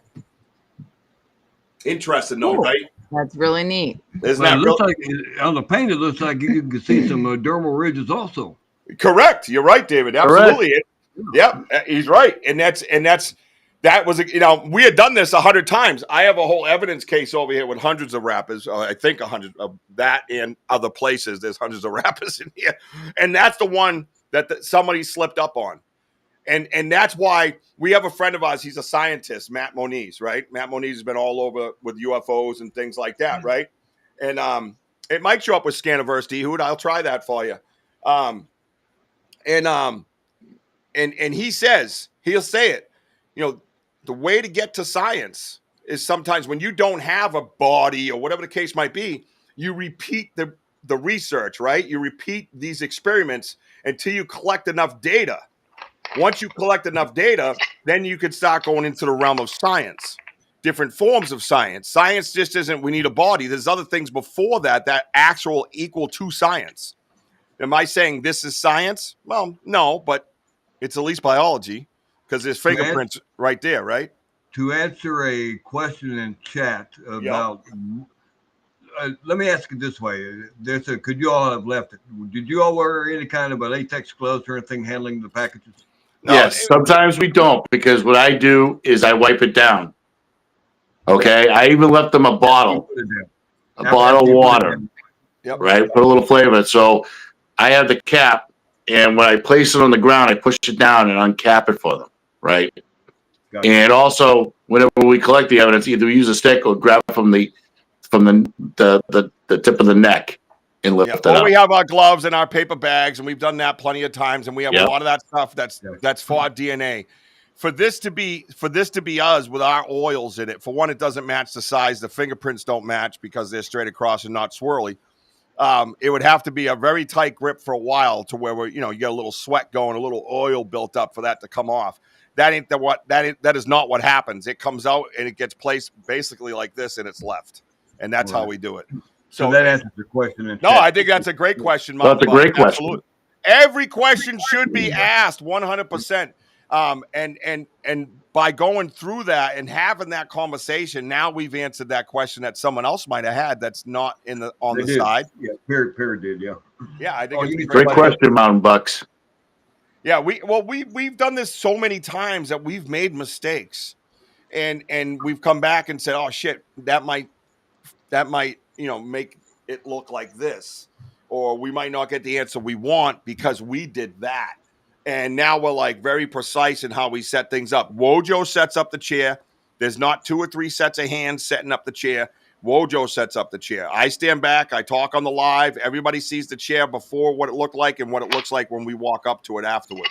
While you're filming it and taking pictures. Yep. Exactly. So I do still shots and everything else. So we'll have still shots of the chair when it's set up and everything. So everything's very precise now.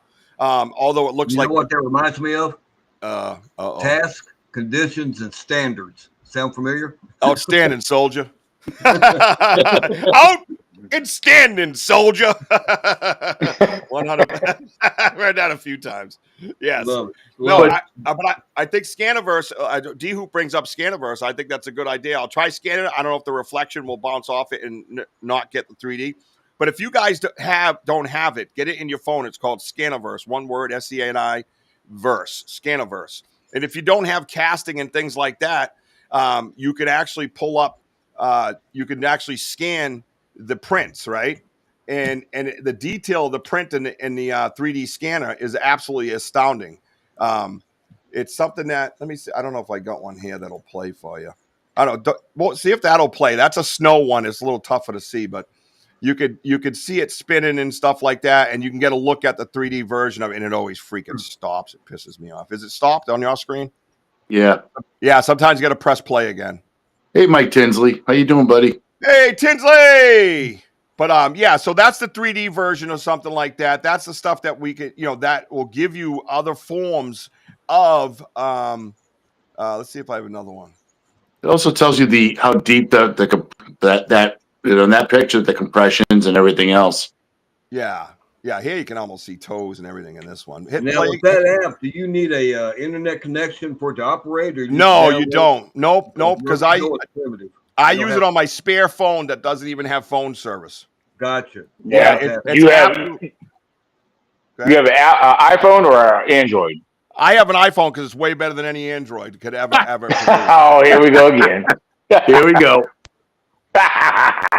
So, yeah, so so if you don't have casting with you, because it's hard some remote areas to bring stuff, you know what I mean? That's in my backyard. That's called the Dream Catcher. Puppy, what do you want? You want me to open it? Yes. I open it for you. Just relax. Look at the pictures. Hey, the shizzle. How you doing? So Good to that's see the you. book on the left and the Dream Catcher on the right. It was on the cover of a book. These are other ones that were in the book as well. And the book is from Christopher Noel out of Vermont, called here you go. Book the Sasquatch Structures, basically. Yeah, I never met Christopher Noel or had any interactions, but I know of him. Yeah. I know he's done a book. I know he has a theory on autism and Bigfoot. Yes, he does. And Yes. he's criticized greatly for it. Mm-hmm. And he's onto something on that. That's on Florida. That too. That's from Florida. That's from I believe Brooke Mullen. I didn't know that was in there. Sorry, Brooke. But yeah, here's a little trackway we'll find in the wintertime. We were following it all over the place. Hundreds of footprints. In like 3 different sizes with 3 different Yeah, look at this. Look at this. strides. See how it's intertwined? You see that? Look, I Oh, put that was 2 in there. locked. Yeah, that thing was locked in there. Locked. There it is. So I'm big on structures, and one of the things we do, we believe that there's a reason for food, for game. They make traps and things like that for deer to kind of run into and stuff like that. And markers, obviously, as we all talk about the X, don't go here. I don't necessarily believe that because I always go there and nothing's ever happened. You know what I mean? And that's a hair we got off one of the peanut butter jars that we put Vagabomb on. That hair's still to be analyzed. Pretty wild stuff. Very cool. Yep, that's out in North Central. I love twists and things like that because I believe the twisted tree, you got to have some kind of thumb. You know what I mean? Same thing here. That one looks older. See how old it looks? Now, the Native Americans did that to point towards water, to point towards game, to point towards places to sleep when they were out hunting, you know. And that's Elder Medicine Bear Claw comes in on that because we go to her for guidance when it comes to the Native American theories. And we even speak sometimes Native American different words and things like that when we talk to them. We call them the Satanya. We say Tansi, Oki, Aho, things like that. This is Matt giving himself up to me. I hope he's Oh, man. Sorry, that was completely out of line. Don't tell my mom. I hate to interrupt, but I have to be up at 3 a.m. for work, so I got to go to bed. 3 a.m.? Yes. Girl, you are not human. What are you talking about? Those are the Somebody's huts gotta that we do it. found. Yeah. Well, we appreciate you. It was a pleasure meeting you, and I hope you guys decide maybe to come on our show sometime. We'd love to have you. I'm Same not going here. anywhere. I'm retired. But y'all have a great night. It's been great talking to y'all. Unbelievable. Great Melissa. talking Thank to you. so much. Pleasure. Pleasure. D-Shizzle, going back to your comment about autism, we're not saying that that the Bigfoot out there is autistic, but they do have autistic traits. There is a difference on that. Yeah, I think it's still under healthy debate. I think it's a great conversation. No, exactly. I mean, I'm just saying what we're That's saying. A 360 twist. That's a 360 twist right there. 360 all the way around. Yeah. That's 12 feet up in the air, and it's in there like a needle and thread. Not Mother Nature. There's a dream catcher behind me. See it on the left? That's the dream catcher behind me. Sorry, Roger. I didn't mean to cut you off. No. I didn't want to just run. We'll probably like a quick discussion and then end it. But yeah, we'll just finish watching these pictures. I mean, they're amazing. I mean, these are not the whirlywinds. I mean, this is just amazing, unnatural stuff that we find. And again, we go to experts. You know, Wojo has a friend of his that works for the University of Georgia, and what he does is study tree behavior, a disease, weather patterns, and how that destroys them. There's the dream catcher broken behind me. See that? Proving that they take them down after. It's right there, man. It's broken 12 feet high on a 14-inch elm tree that snapped 12 feet high, right in the middle. 14 inches in diameter. That's huge. Yeah, that's crazy. It was about a 40-foot tree held down with logs. So we'll send this stuff off to the guy in Georgia, his buddy, who's he works for the University of Georgia, and that's what he does. He studies trees. So he'll come back and basically scratching his head, going, "I have no idea what that is." So we don't. Oh yeah, that one's 18 inches long, almost 18 to 19, something like that, in the frozen snow. Look at it. See the toe separation? See that? That's in my backyard. I sent that to my older kids who still live with my first wife, and I said, "Hey guys, this is out back. Have a good day." What's the guy's take on the tree twist? I believe the tree twists are exactly as the Native Americans used them. I think that a lot of them can start small and grow into different shapes. They keep them alive for a reason. That's the inside of what we believe is a hut. You can see the indent in the ground. So I believe that they're pointing towards something. And when you follow them, sometimes you'll see how they're twisted and pointed. They will point at something. But there's also areas that we believe are for educational purposes for the juveniles and the smaller ones. Look at that twist. And we believe that they're teaching them. So they're not always pointing at something when you get in these massive areas where all these trees are knocked down, debarked. That's one of the huts, we believe. See the bends in the trees? Naturally, by the way. Right. And there's the peanut butter job. Yeah, one of Daniel's friends, Olaf, has one hell of a tree twist that he takes around to Bigfoot events and puts on display on one of the tables. Yeah, that's an interlocking X right there. You see that X that I just highlighted? That highlights? One goes in front, one goes behind the tree. The other one front, the other one behind the tree. That's not a natural occurrence. Mother Nature's not going to interlock trees like that. It's just not happening. Yeah, you got to look at physics. Yep, 100%. And you got to be reasonable and rational and not just yell Bigfoot at everything. But I believe what we've collected is a huge amount of circumstantial evidence. You being in the police force, I could 100% put someone away from a murder with what we have without Bigfoot looking at me. Right. Mm-hmm. That's how I feel.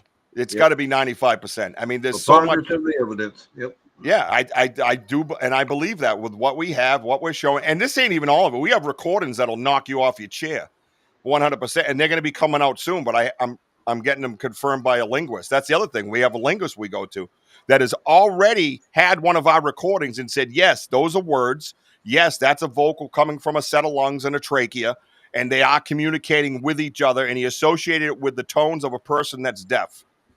Mm-hmm. Mind blowing, right? And there's that track where you can see it a little better how separated. That was the one that was 48 inches apart, right, Woj? You can take that down. Yeah, that was 48 inches, 56 inches, and 73 inches that we found. That was the biggest from heel to toe of a stride. D-hoot and grave sites. What did I just say to you today, Wojo? Yeah. Go back. Richie, we're going to go back. Go back to the Murdoch next week so we could get D-Hoot to shut up. Love you, D-Hoot. You can take that down if you can figure out how to do it. Oh, real quick, Shizzle, yes. No, we weren't talking about autistic children going into the woods with Bigfoot, but God bless you of your child. And I was a special ed teacher for over 5 years. I used to teach autistic children, the older kids. No, listen. And Matt Moniz, again, is one that is the scientist I was referring to. He has a child autism, and we've spoken about that. And he's the one who actually brought it up on my very first podcast in December of 2023. And we had a nice roundtable like this discussion about it, about how there's traits that they have that are very similar. And I have ADD, and some days I get half of 10 things done. And other days, like he pointed out, the Shizzle pointed out, it's like an absolute superpower, man. I can get 30 things done immaculately, full OCD, absolutely kick ass, man. I'm on some great meds, is what I'm trying to tell you. You know what I mean? So I can relate. I can relate with what you're saying, man. But absolutely, all the respect to you. That's why I just want to follow that up, and No, I didn't see it, and I agree. I'm glad you did, because I would hate for anybody to think that we're making light of that. We sure as hell are not. Right. So. We're serious researchers. We love what we do. We're full of passion and excitement. We're goofballs, but we have a great time in the woods, and it's just it's awesome stuff, man. So Daniel, on the peanut butter, like what Richie said, okay, it's also this is their land. They've been here before us. We, you know, and it's like being that good neighbor. Okay, we're in their area, and yes, we do lead them like gifts, like food, obviously, but it's also the research part. And going back to what Richie showed you was the peanut butter jar with the piece of hair. So Tim Vogel, our friend that was just on here earlier in the chat room, I was talking to him one time. He goes, "Hey, why don't you put some like Vaseline and put a coating around the peanut butter to see if you can get some the digits or possible hair." So I had a can of bag bomb, and I brought that and I smeared it all the way around, and sure as hell, that was our first result when we did that, and it's you never know what you can find, and it's But the research. follow up, wait. Yeah. But the follow up to that, if I may, real quick, is we've been kind of taken in a sense, because here's what happens: when your research evolves, they evolve to your research. Mm-hmm.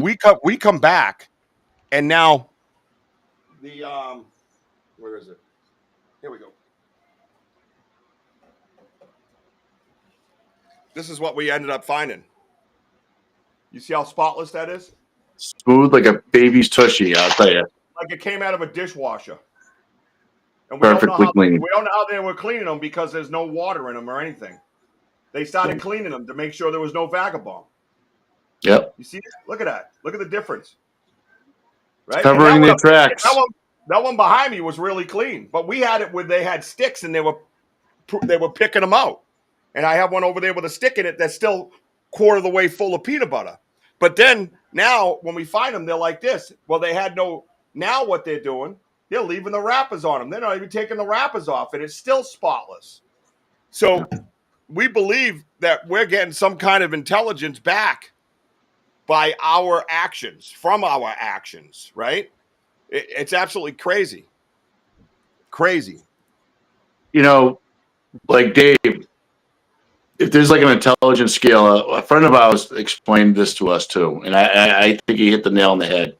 Okay, like our intelligence scale would be like an 11. Okay, and then you have the dolphins, pretty smart. Dolphins would be like a 13, or an orca like a 13, 15. What we're dealing with out here is in the 20s, and being on this air for a year and a half, because we talk about this a lot. Like you have to try to counteract their smarts, and they're super smart, and it's hard. And I'll tell you that. And one of the things that we just mentioned about dogs, like a pack of coyotes at 10 o'clock in the morning. Come on, it's not too often you hear coyotes in a pack, yelling or whatever, not yipping. There's no yipping though. I don't associate. I don't know. All right, so I know what you're bringing up is different. When we get a mile out in the woods, there's dogs that live across the field from where we park. Okay, when we get a mile out in the woods, they sound like they're 100 yards from us. So we went towards them to see what the hell was happening. Well, they stayed 100 yards from us. And then we go another 100 yards and they stay 100 yards from us. And eventually we're out led back to where we parked, and there's no dogs barking at all, nothing. And it's like a domesticated wild pack of dogs. It's not even like a coyote like, Bigfoot is said to trigger to kind of help them. So after about 6 to 12, I don't know, I'd say they got us close to a dozen times. Let's be honest, right? And then finally I said, you know what, dude? Go to the gifting chair. I'm going to go up to where we park, because we just got sucked out of the woods again by this dog sound. And I said, we're going to change things up. So I went up there when I was standing there talking to my live audience, and I had this flash of black go right by between two trees like this. It was like this. It was like you could see the shoulder of and the brownness, and it was like in between trees. And I said, and I'm yelling on the live, Wojo. You hear me go, oh shit. And then I'm like, Wojo, to your right. And I thought he was further away, but he was actually at the end of the trail. And I told him what happened. I think what we did was we changed up our MO, and that they're mimicking these dogs. And we got one of them, actually Sparky, that D who brought up earlier, one of our good members, He goes back and he'll leave the live and go back and roll the tape and clip it and put it in our special messenger that we have with our live friends. And you could actually see the shadow of it, a shadow. But that's all it was like for me. It was like black. It was like black, darker than nighttime black. And it was just like this. And it went from one tree to the other. And you could hear me naturally react. I was doing this and I went, oh shit. And I said, between the trees, I start yelling. But I think because we changed up our MO, the juvenile didn't know what the hell to do. He was just like, whoa, what the hell's this idiot doing? You know what I mean? But it was wild. So my point is, I guess we touched on a lot of topics, structures, mimicking, things like that. When the recordings come out that we have, all I'm going to say is this, and I know my friend D-Hood is waiting patiently for them. They have to be verified by the linguist, and they have to be presented properly because what we believe we have is history. And when you hear the recordings, you're going to realize that they can make any sound they want. They probably could sing, Whitney Houston if they wanted to, and then switch up to Al Green. It is that profound of a range, and you'll see that when they come out, and certain people that we've given the privilege of listening to them because we want their feedback. It's not necessarily a privilege. I say it's a privilege because it's coming from what I believe to be Bigfoot, and to us, it's a gift. You know what I mean? So you'll see that mimicking is very possible. Very possible. Any bird they want, squirrels, I don't care. You name it, they can Owls, do it. everything. They can do it. They can do it all. 100%. And we believe that these recordings prove that mimicking is possible. It's not a recording of mimicking. It's a recording of them within their family unit. And you can hear them how they communicate. And I'm going to leave it at that. Yep. My last thing is, Richie. We're built on time. And the thing is that we're always built on time. They're not. They're out in the woods 24/7. They're out there. And that's why they're called the Watchers. They're out there. And the bottom line is that they'll sit there by the gifting chair and you won't hear them for like almost an hour. Yep. That's how patient they are. They're there. They'll spend hours there. Well, that's the beauty of the recording. It's the Jane Goodall without being there. Yes, we understand their traits. I had one gap. It was 21:42. Nothing, not a peep. I could hear a mosquito fart. And this big creature wasn't making a damn sound. I thought he was gone. And then I heard the zinger wrappers start to open. And I went, oh, shit, he's still there. And these recordings, we have them at the chair congregating for 4 hours. At first, I thought it was just 2. But I found more further back that when they approached. And it was right around 4 hours. They were getting comfortable and hanging around the gifting chair. And it's absolutely wild, man. And you can learn their behaviors by listening to them. You don't have to shoot them. You can understand them just by listening to them. Research kindly, research openly, do things that aren't going to hurt them. That is the only way you can be wrong in research. Other than that, like Daniel said on my show, there is no wrong way to research Bigfoot unless you're harming them, basically, try to feed them whatever it is, and even us, we questioned what we were doing, but we went for it and it turned out to be a good thing. So just calculate, discuss, and gather knowledge before you go out there and try gifting or researching them, but just do it respectfully, man. Respect their land, respect them. Yeah. One thing you guys experiment with peanut butter. Like one thing, years ago, I've done the same thing. I was curious, before, I was like, okay, I back, years ago, I've always heard people say, yeah, they like peanut butter. We can use peanut butter. So I did it. I brought a jar of peanut butter out there, and I took some of it, I smeared it in the surrounding area. I placed it in one spot, I placed a jar with a cap on it. But I also put a trail camera on that whole location. About 2 weeks later, whatever it was, I went back to the location. Oh, the whole jar of peanut butter was gone. Everywhere I smeared peanut butter was wiped out. I know what he's gonna say, dude. Go ahead. I know. But I was going through my trail camera, and here's a bear, shown in every location where the peanut butter was smeared. Yeah. Last image, there's the bear. You can see it clearly in the middle of the photo of my trail camera image with the whole jar of peanut butter in its mouth, running off. You know, And that's what sucks about where you're at. You have bears that do that stuff. You know, we don't. We don't yeah. have bears here that do any of the. Well, there's no bears. Well, There's nothing here. well, it's funny you say that. I mean, because I hear I hear a lot of people say that in different states. Thing is, that's how I love comparing bears to Bigfoot for a number of reasons. Yeah. Because a lot of people don't realize, oh, I don't see bears here. We don't have bears, but bears are almost as elusive as a Bigfoot, even though we do see them. Yeah. But I used to see bears in my national forest, where my main research here all the time. I see their signs, but I don't see them as much as I used to. But the bears are there. It's just and I'm not saying any of your interaction is bears, but I'm just saying in my area, I can see the signs. I know the bear signs, and it's just like I know they're there, but I don't see them. It's just like Bigfoot. I know Bigfoot's there, but I don't see him. If that makes any sense, Well, Daniel, a grizzly bear will know your smell and your smell only out of all of us. If it wants to pinpoint, they could smell you up to like 20 miles. Yeah. What we're dealing with is like up to 20 miles, if not more. In our area with Barry around here, it'll be a hit and miss. But I mean, that's what's interesting about it. You're not going to know until you do it and try it. Yeah, you got it right. That's that 0, 0, and 0. You got to know the wildlife, what they can do. You're going to have interactions with them, but just being able to distinguish between the wildlife and then the evidence you're bringing forward with the prints. Yeah.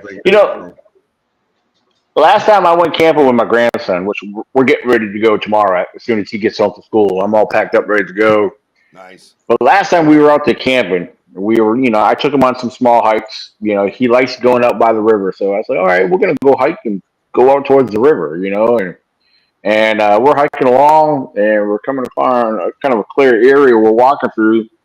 And I noticed right off the bat, man, look at all these small ones, big ones, and even these almost boulder-sized stones completely flipped up and removed out of their spot. Wow. And I was pointing it out to my grandson, and I was so proud of him. I said, Caden, look. I said, you see those rocks? They're moved away. I said, what did that? He said, bears. I said, that's right. I was so proud of him. Like he knew that bears are doing that. I said, now I tried to ask him further, do you know why bears do that? He didn't know what to say, but I said, no, they're looking for food. They're looking for bugs and grubs, whatever they could eat. A lot of, they do that with logs and stuff too. They'll tear open a log or roll over a log, looking for bugs and grubs. But I was so proud of him when he. Well, one last thing about gifting, right quick. I've never done that, but one of the areas we camped with Daniel out at Elkhorn Lake a few years back, we've seen some rock stacks, but now it is heavily populated with people from time to time. But we left camp one day, and there's some rock stacks along a small creek bed, and they reset the rocks back up on it for the configuration going straight up. And everybody broke camp. We had to go back to work and stuff. And one of the guys that was camping with us went back 3 days later, and he found a bunch of vines were taken together in a it looked like a reef circle, like a reef, placed there by the stack of rocks. Now, to me, that is strange. That's odd. Yep. I mean, I can't logically think of a reason why a human would do that. Right. Where did it come from? Who made it? Mm-hmm. I can't wrap my head around a person. I'm not saying it's impossible. Saying a stack of rocks, it's a communication thing. Then doing that with a bunch of vines and then leaving it as a gift for you. Yeah. Well, it's funny because that picture that he shared and showed us that, I have found the exact same thing several, and I should say many miles away, but over off the parkway. David knows what I'm talking about. On the lower edge of the parkway, below the Skyline Drive, the mountains over here, several miles, probably southeast, I was hiking along through the woods where I actually found some very interesting formations and structures out there. I was walking through the woods, and all of a sudden, I'm looking at the ground, and all of a sudden, what the heck is that? I got pictures of it. Exactly what David was describing that the other gentleman that found and showed us pictures of. I have one almost looked identical and almost made out of the same type of material, Mm. which I thought was very odd. You know, it was around the same size. It might have been a touch bigger, maybe. I don't know. But it was out in the middle of the woods, laying on the forest floor. It was very interesting. You I find it know, fascinating. what made it? Why did it leave it there? I don't know. But it was cool. No, it Yeah, is I wild. mean, it They've is done a wild. lot of wild. They've done a lot of wild things in our woods, and we continue to find structures. And we go after our research area pretty regularly, so we know when something's not right or something's changed. Yeah. We know that. You know what I mean? There's a stick out of place, and we're like, wait, that wasn't there. You know what I mean? And most of the time, we're right. You know, because we go 2 to 3 times. You know, like last week was 3 days in a row. This week we're going to do 2. Thank you. So yeah, it's pretty regular. So we know we get to you get to learn more about their behavior. I think when you just Hmm. frequent the same research area, and I'm privileged because Exactly. it's 7 minutes from my house, and we started my other house in Bridgewater where it all started. We didn't just by circumstance show up there. We had incidences across the river. So what do? We found a way to go over there across the river. We get over there, we find structures. So now we're researching that area, and then we open up the map and we go across the street and we stay along the river. There's more activity, as we call it, as we deem it. And then boom, we ended up where we are, 2.5 miles from my property. So I'm privileged to be able to just drive. You guys, a lot of people I know have to drive miles. Like hell, Red Dirt Cryptid, Brian Terrell, great researcher, great human being, open, not a gatekeeper, shares his stuff, talks to us, compares notes. But he drives like 4 to 6 hours away to his Yeah. research area. So we're lucky to be able to get out there and do what we're doing. And I think that has a good explanation for all the evidence we have because we're always there and because it's within reach. You know what I mean? So that is kind of an explanation of why we get so much as that we get as well. Because people say, "How do you get so much?" Blah, blah. I'm like, "Because we're right there, man. We'll have a bad Consistency. day at work." I'm like, "Dude, I'm having a shitty day at work. Meet me at the spot." Boom. You know, we head into the woods. All better. Yeah. Therapy. If we could get you guys to double that travel time to come down to us, I mean, it's only double that. It's probably about between 8 and 10 hour drive for you to come down to us. Yeah, yeah. I tell you what, man. You know, as soon as I can, I absolutely will. Because for one, I don't mind driving, and for two, I'd love to see some new places with some good researchers. You know what I mean? So, it's only going to help. And the There's way one Richie last drives will be there in 4.5. Yeah. Oh, There's one last point I want to bring up right quick before we all get off of here. sure, man. We go out to Slate Lake quite a bit. That's where we camp, out at Slate Lake here. But me and Melissa go out there with Luna. We take her dog when we go hiking and stuff. I went out to pick up a couple of trail cams last month, and first time Luna's ever done this. And it was daylight. It was about maybe 10 o'clock in the morning. It was about halfway between the gate and the lake. We was coming back to the truck. The forest was totally dead quiet. I mean, I'm not saying that's unusual. Sometimes it's like that. But the other day, it was totally dead quiet. And the first time Luna ever did this, as we was walking down the gravel road heading back to the truck, she stops, turned around and looked at me and whimpered twice. Ooh, yeah. Not indicating she's smelling anything. She did not pick up any scent cones. Nothing off to the left or right, front and back got her attention, but she looked at us and whimpered twice. Yep. And then I said, "What's wrong, girl?" Well, then she calmed down. Then we kept on walking down the road. Yep. She's never done that before. But I tell you what, when she done that, it made me more. Normally we just walk, okay, because we've been out there so many times. It just made me more aware and paying attention from that point until we got back to the truck. Yep. What did she experience? Was she trying to communicate to us that something wasn't right? 100%. 100%. I believe that. A lot of people say, "Why in the hell are you taking a dog out here in the woods with you when you do research?" Whatever, man. Well, like you mentioned earlier, there's no right way and wrong way to do research. How about this? Because I'm an adult, a free American, and I make my own decision. Exactly. Shut it. Exactly. David, it goes right through me. I'll do what I want. I'm a free human being. Mind your business. If you don't agree with something, just keep it to yourself, dude. Just shut up. Exactly. But I mean, it don't bother. I ain't got no feelings to hurt as far as that. People say what they want. Yeah, but right. No, I look at it when we go camping is when we go out and do stakeouts, that's just another tool. If we're going to go out and do stakeouts, we're not going to do it as one big group. We're going to split up. And I'll take myself and Luna, maybe one other person off in one direction, and Daniel take off in another direction. Yep. That way you're separate. It's just another tool. Because who's to say by me having Luna, if there is something out there, may not push it towards Daniel, or Daniel going in his direction and push it towards us. Because we know dogs hear, see, and smell better than we can. Of course. And when we do our stakeouts after dark, for the most part, it's just another tool to utilize. But she did that, and that just raises another question in that area. Why did she do that? She was 2 years old this past December. She's 2.5 now. Right. And she's a hyper dog. She's not mean. She's not aggressive. She loves people. And Dan to tell you that. But something just put her on edge. Why did she whimper? And that bothers me to this day.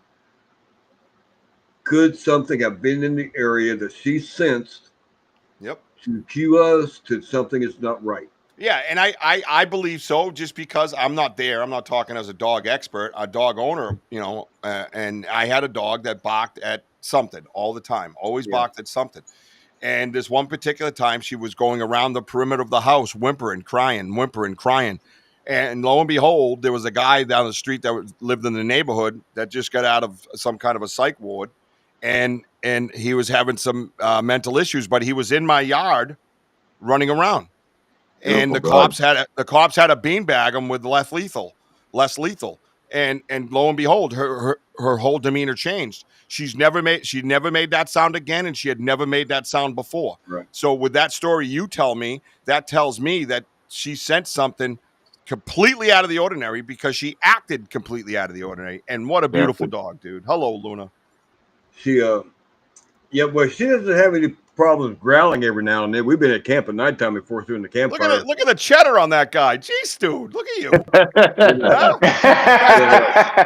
That boy's got some lettuce. Look at that. Huh? But Dave, it could be multiple things too, because either Luna's seen something, possible the infrasound that you just don't hear, and she's feeling it. Good point. And something that's greater than her. And like a typical dog with tail between the legs, and Well, that's just it with her. She didn't act afraid with tail between her legs. But when you get to know your own dog's behavior, she wasn't looking in one specific direction. Nope. She wasn't smelling a scent cone. We're walking. She stopped. She turns around and whimpers twice. I spoke to her. Started walking towards her. Then she turned around and we headed back to the truck. She was talking to you, bro. Yeah. What? Yeah, but again, it grits my mind to try to figure out why would she do that. But I'm glad she did because, like I said, I was more attuned to the surroundings. Well, that's a good point. As much as people will shit on you about doing that, she could probably save your life in the same sense.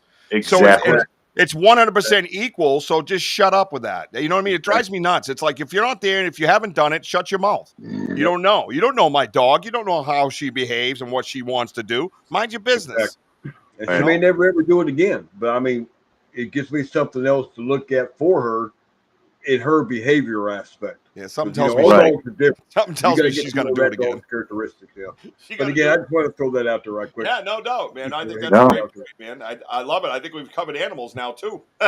We've covered it all. Yeah. Yeah. Absolutely. There's so much more we can get into on this, because my mind is flooding with things I want to talk about that branches off of everything we've already discussed. But, given the time, some of us, unlike David, we got to get up for work in the morning. But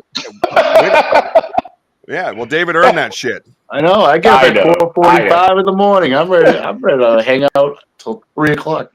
See you, Tinsley. We love you, bro. Thanks, Tinsley. Oh, man. I love seeing the support on the side, man. I love seeing the support on the side. Thank you, everybody, for being here. A lot of our good friends and our live family is here tonight. And I just can't thank you guys enough. And I know you watch Daniel anyways too, but it's good to see all these familiar faces out here. You have a good fan base. Even The D Hoot pleasure yelling. meeting you two also. Big pleasure. Yeah. Oh, great meeting you guys. Yeah, Richie, I want to thank you. Thing is, I can't thank you enough because ever since you promoted this, that you're going to be on here tonight with us. I mean, I've seen more numbers go up on my end. I'm talking about subscriptions and followers. I got new friend requests. I got followers jumping up. I mean, it's crazy. But I mean, thank you guys for subscribing to this channel right here and following. Yeah. I've actually, I got people waiting to jump on my friends list. Facebook only allows up to 5,000 people. I've been at the max for a while. I've actually knocked out a few to bring in the new, because if they're any of our people, you want them. They're absolutely amazing people. And I see Chaos Theater Productions. What's up, dude? That must be Arsenal because Tinsley just left, so Tinsley allowed him to use the computer to say hi to us or something. I know Mike. Yeah, I know Mike. He's on my friends list. Yeah. Mike Tingsley, you called him one night with a G. Yeah. Oh. Yeah, he left. It's okay. We can talk shit about him now. No, Daniel, you're very welcome. You're very, very welcome. And listen, it isn't me, it's them. We're just truly, truly blessed to have people believe in our methods, believe in our research, be part of our research. They're not just believing in it. They're wearing headphones and watching on the TV with us. They're asking questions. Trust me. Look at D Hoot. She asks many questions and tells us what to do all the time. But we love her. We love her. They're family. They're family. And I hope a lot more of your people that are watching right now get over to Banter with Richie B on YouTube and hit the notify button and check us out in the woods tomorrow night at 5 p.m. Eastern time. We're going in the woods again. We're going to go in the woods again, and we're going to put the podcast off another week because we're going in Saturday as well because night investigations are freaky. Those things are wild, dude. Wild. Absolutely. So please join us. Please go over to like and subscribe on Banter with Richie B, Bigfoot Banter with Richie B, and hit that notify bell and come into the woods with us. Put on your headphones, work with us, be respectful because I have moderators. One of them's D Hoot, and she will throw your ass out. She's from Texas. She's got a quick trigger. Don't mess with her. So come in and be respectful, okay? Don't mess with Texas. We have a great team. Sparky from Sparky's Paranormal. Get over and like and subscribe to his channel. He's another one. Like I said, he analyzes a lot of our sounds. And we don't always see eye to eye. We don't have to have people that see eye to eye. It's okay. Right. But we treat each other with respect, and then we'll get further into the research. Then we're going to learn something, whether it's what we want to hear or don't want to hear, but we're going to learn it whether we like it or not, because we're treating each other with respect. So please join us, man. We have a great, great following, and they know we love them all, man. They're all, Tinsley's still here. We're busted. Ah, shit. Shut up, Kingsley. I love you, bro. Of course he comes back in. and yes, Elder. We'll put on our farm bags, too. Yeah, we always have them. I just sometimes have mine hidden. That's all. Yeah. Well, one thing I want to throw out there real quick, too, for those who do and don't know, you guys are watching us live right now on this YouTube channel, Bigfoot Zone ECBRO. Well, a lot of my interviews that I've had recently and even this tonight, you guys, for those who may have jumped on here late, for anybody in the future or whatever it may work out, this will be on the audio version. All this gets uploaded to my online radio program, ECBRO, Bigfoot Radio. You can find it on Spreaker or any of your favorite podcast platforms. If you're not just a YouTube fan, again, if you're a podcast listener, any of your favorite podcast platforms, you can find ECBRO, Bigfoot Radio. We're part of Media Squatch Network. And before long, I know he probably doesn't want to say nothing too soon, but I'm going to throw it out there anyway. But Richie, Banter with Richie B, you guys will be able to hear him and Mojo soon on your favorite podcast platform because they're coming to Media Squatch as well. So yes, we are. Yes. Here we come, Media Squatch. We're coming. Thank you for that, Daniel. Absolutely. Appreciate it. I love it. Oh, no problem. Don't forget Arbor Distillery. Buy the Arbor. Buy the It's Arbor. Buy their rum. Yeah, Poncha Arbor yard. The Auburn check that Distillery out. up in Massachusetts. Yeah, get in your car. Get It's in in your cars. We're still Get up driving there. around the Harvard Yard, Rich. Yeah, it's down. What do they call it? Down. What do they call it in Maine? Down something. What is it? Down. No, not I'm down not yonder. I forget what they call it. They have a saying. I don't know. If you're from Maine, help me. But either way, that's where Auburn Distillery is. Please get up there this weekend and enjoy your Labor Day weekend up there. Have some whiskey. They got a whiskey tasting and a whiskey tasting in a Bigfoot calling contest. That's gotta be good. Oh, And that's great. they got three different types of rum. They got three different types of rum, and one of them is a Bigfoot rum called Sasquatch Sawmill Rum. It's a silver rum, so it's a clear rum. Yeah. I know nothing about that, and you don't want me doing that. So I was More a complete, for me. Yeah. I was absolutely the one thing in life I was terrible at was drinking. I got sober in 1997, and I haven't looked back since. Thank God. Amen for that. Many blessings since. I just was horrible at it. Let's just leave it at that. David, don't look up my name. I've been sober for 3 weeks and I'm miserable. David, Real quick, David's got to run my numbers. I failed to say this earlier because we were in the middle of discussion and conversation. That if Kurt, if you're still listening, I want to thank you. Kurt actually sent it. Yeah, he did a super chat, sent in $10 to the super chat. Thank you very much. And yeah, that's awesome. I appreciate it. Every little bit helps. So he's a badass dude. He always says to me, "Where's your super chat?" And I'm like, "Dude, it's being we're moving our name, our business name. So right now it's all down."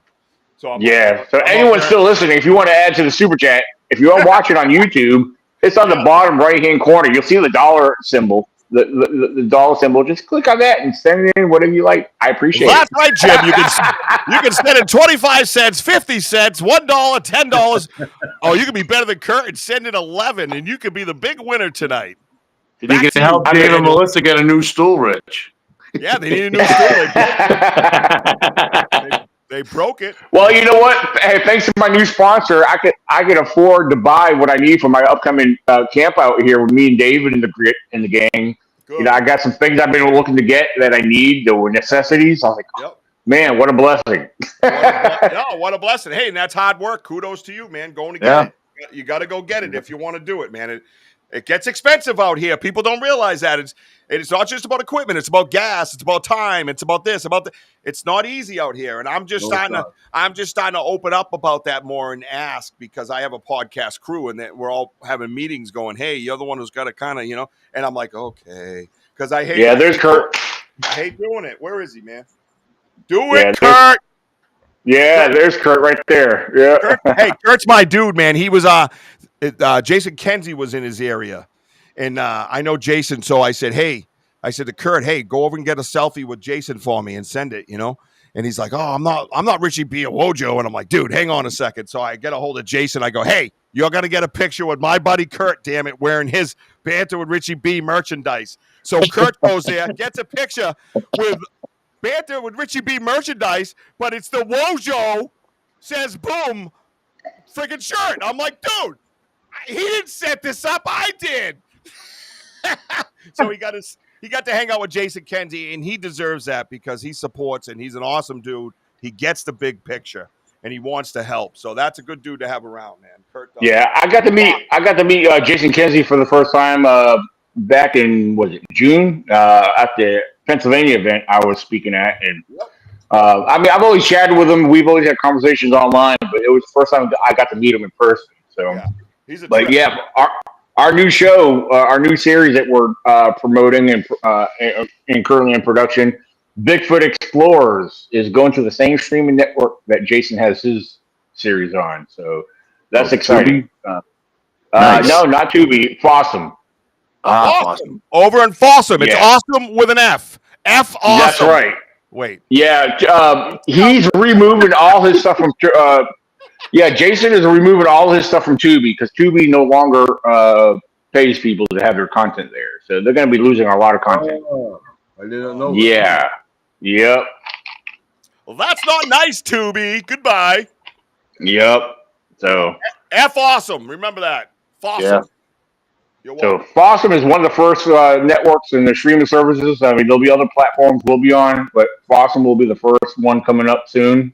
Yep. So be on the lookout for Bigfoot Explorers. I downloaded that app the other day to see what it was about, see what kind of programming they had on there. For my TV and internet stuff, it worked fine. I mean, no lag, no anything, nothing like that, and looked like it had a lot of good content on there. Yeah, they do. I've been browsing them quite a lot. They got a lot of Bigfoot stuff on there too. And it's all free too. They make their money from all the ads on there. So download the app; it's free, and watch what you want. Yeah, and for those who don't have a smart TV, if you can't download on your TV, you use your phone. Watch it on your phone. Everybody has a smart TV, Daniels. What are you talking about? Who doesn't have a smart TV? David, do you have a smart TV, David? I just bought 2 new ones. There you go. The old ones are smart, but not smart enough that he get too smart. Yeah, he had low IQ television.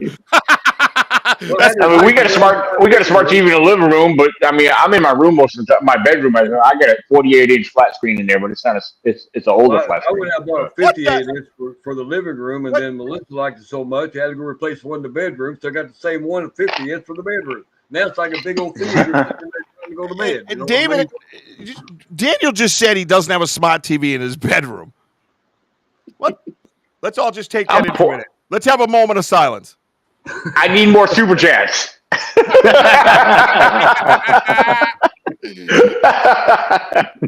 my God, this is crazy. I'm over here going, who doesn't have a smart TV? And he's like, me.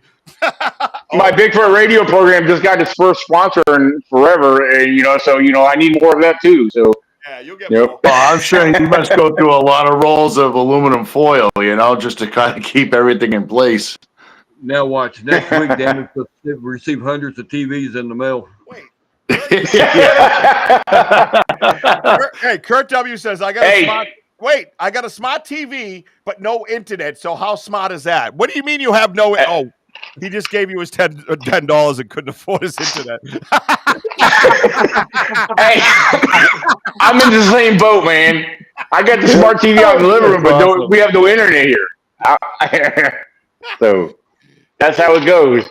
Oh my God, you guys are just killing. When I have to upload and do, what I do when I have to upload and do all like technical edits and everything. I mean, I do a lot of the editing at home, but if I have to upload something or download something, I do it when I'm at work because I have Wi-Fi at work. Is that pitiful or what? He's just kidding, boss. He does not do that. He doesn't do. You're not gonna be able to afford a TV ever. Keep talking like that, bro.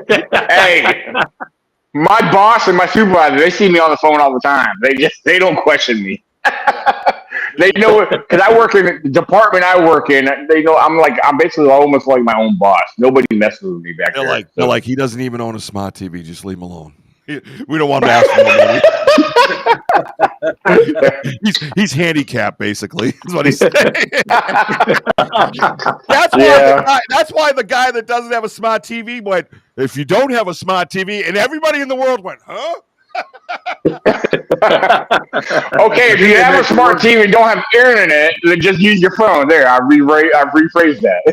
And then they put in the room by himself to work because he goes out looking for Bigfoot, so he has to work alone. Yeah. I'm glad me and Kurt are in the same boat. I don't have any telephone poles by my house and haven't gotten satellite internet yet. I'm in the woods. Oh, well, that's good, bro. At least you're in the woods. I'm not doing Starlink either. That shit's expensive. That's freaking fun. See, we have fiber optics hooked up to the house here. In the neighborhood we live in, but 7 years ago, they installed the fiber optics, the fiber glow. Doesn't do you any house in the good. neighborhood. Don't do you what do you it's hooked up. It's just a matter of having it activated. That's a whole. That's a whole different fiber scenario. optics been working around here for 25 years. I mean, we have it. It's installed to the house here, but we just. It's whatever. What am I learning tonight? That Kurt doesn't have telephone poles and you got a TV from 1973. I'm done. Hey, we still have we still have cans with string attached to them to communicate. Oh, okay. That makes sense. That makes sense. And the guy's got more. Right here and yell in the woods. It's probably Kurt. Probably trying to make a phone call to you. Yeah. Hey. Dude, he's got more technology going than anybody, and he has like no smart TV in his bedroom. Think of what he just said. Some of us are still living like the Waltons. Yeah. Hey, operator, connect me to David Lester. Yeah. Connect me to Kirk. Connect me to You'll be- Kirk. Sorry, I can't. You'd be really screwed if Kirk that don't have call in. internet. Took up the old parking lot, huh? Bye, Elder. Thank you, Elder. Hopefully see you tomorrow. Hold on, night. incoming call. Please hold. Yes. Yeah, go ahead. Go ahead. Yeah, it's me. What? Just want to go out tomorrow? Hey, wait a minute. Uh-oh. Tune in to Tokyo. Yeah. Wait a minute. I think I hear David at his house. That's just Kirk sending another $5 of his internet money. So, hey, Kirk, if you send me more, I could get another one of these parabolic microphones. Not one that's Krylon painted either, like that one. Hey,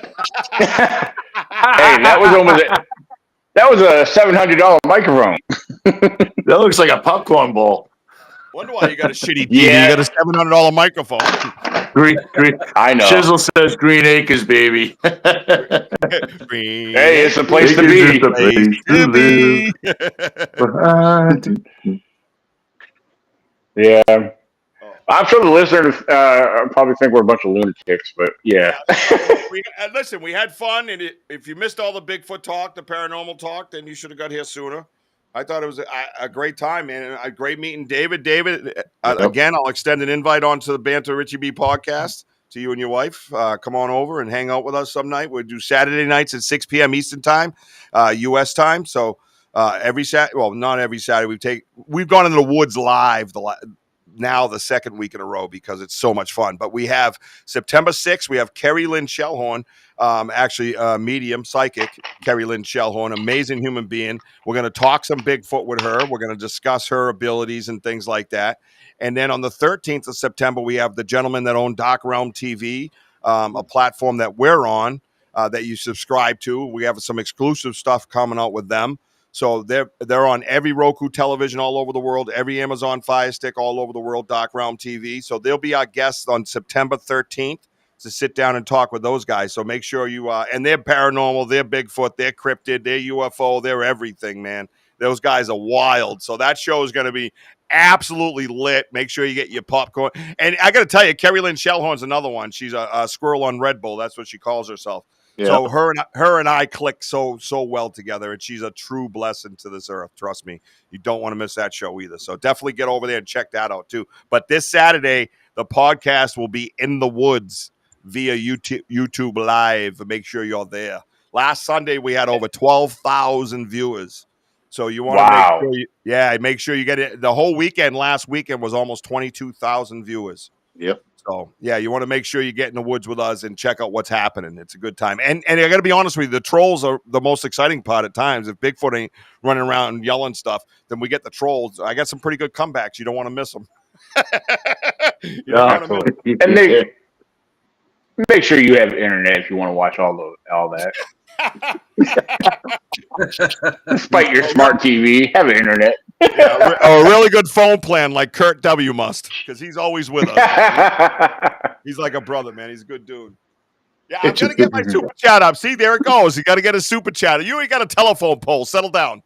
No, I appreciate you, bro. You know I do, man. We talk. He's a good dude, man. I've got these people are my friends, and I haven't even shook their hands yet. You don't have to. You just don't. Feel like you've known them for years.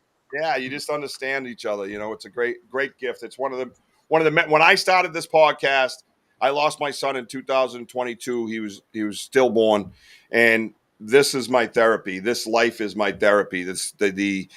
I could hear him saying, "Dad, get up, get up, get up," because I was curled up in the fetal position for months, and I just could barely move, and the pain was so great. And I wasn't worried about anybody insulting me or anything. You could never hurt me like that. This is him right here. You could never hurt me like that. So you could call me what you want. You could tell me Bigfoot's fake. I am absolute 100% bulletproof. And, sometimes I might be in a snarky mood and give you a little shot back. But most of the time, you ain't touching me like that pain touched me. So I started the podcast out of passion. And I could hear him say, tell them your story, man. Tell them your story. And I come out of the Bigfoot closet, and I had friends coming up to me going, you believe in Bigfoot? Really, dude? You all right? Like they just thought, Rich Brault? What? They were just floored by it. And And I did. So this is therapy for me. The friends on the side, the people on the side, their therapy, they help me, man. They understand. They know my story. They can relate with me. And we don't always agree, like I said. You know what I mean? So, meeting guys like Daniel, David, Melissa, everybody out here that are quality people in the Bigfoot world, doing the research right, absolutely helped me get through every day. So I appreciate all of you, man. Absolutely. It's a pleasure meeting you. Hopefully in mid-September we'll have some more stuff to report on. With a week-long campout coming up. Ooh, week long, dude. That's crazy. I love it. Yeah, with Wow. Daniel, we do a couple of week-long campouts, May and September. Go out for a week. I mean, I'll be out there a little longer. I used to go out a couple of days in advance to make sure we get a campsite before the weekend comes. Yeah. And Yeah. a couple of days later. I'll be up there on the 13th. I mean, I've been advertising to everybody else the 15th through the 20th, but I'll be up there at least on the 13th. So. Can you, I'm sorry to interrupt. While you're talking, could you put up Mountain Buck's comment that he has there? Hold on, let me go back to the comments here. Yeah, I'm going out that Thursday again, so I'll be out there Thursday. You guys will be a whole entire week in the woods. I'm so jealous. Yeah, I'll be out there. Y'all do hunts during football season? I figured y'all be hugging your Tom Brady jerseys. LOL, just kidding. Buddy, when you're a legend like Tom Brady and you built such a dynasty like the Patriots did, you don't have Tom Brady shirts, bro. I have Tom Brady underoos. I have Tom Brady pillowcases, Tom Brady bed sheets. I have Tom Brady curtains. I have a Tom Brady tattoo somewhere where I can't even show you, okay? So, let's just say this. It's a tattoo of 6 rings. Call me.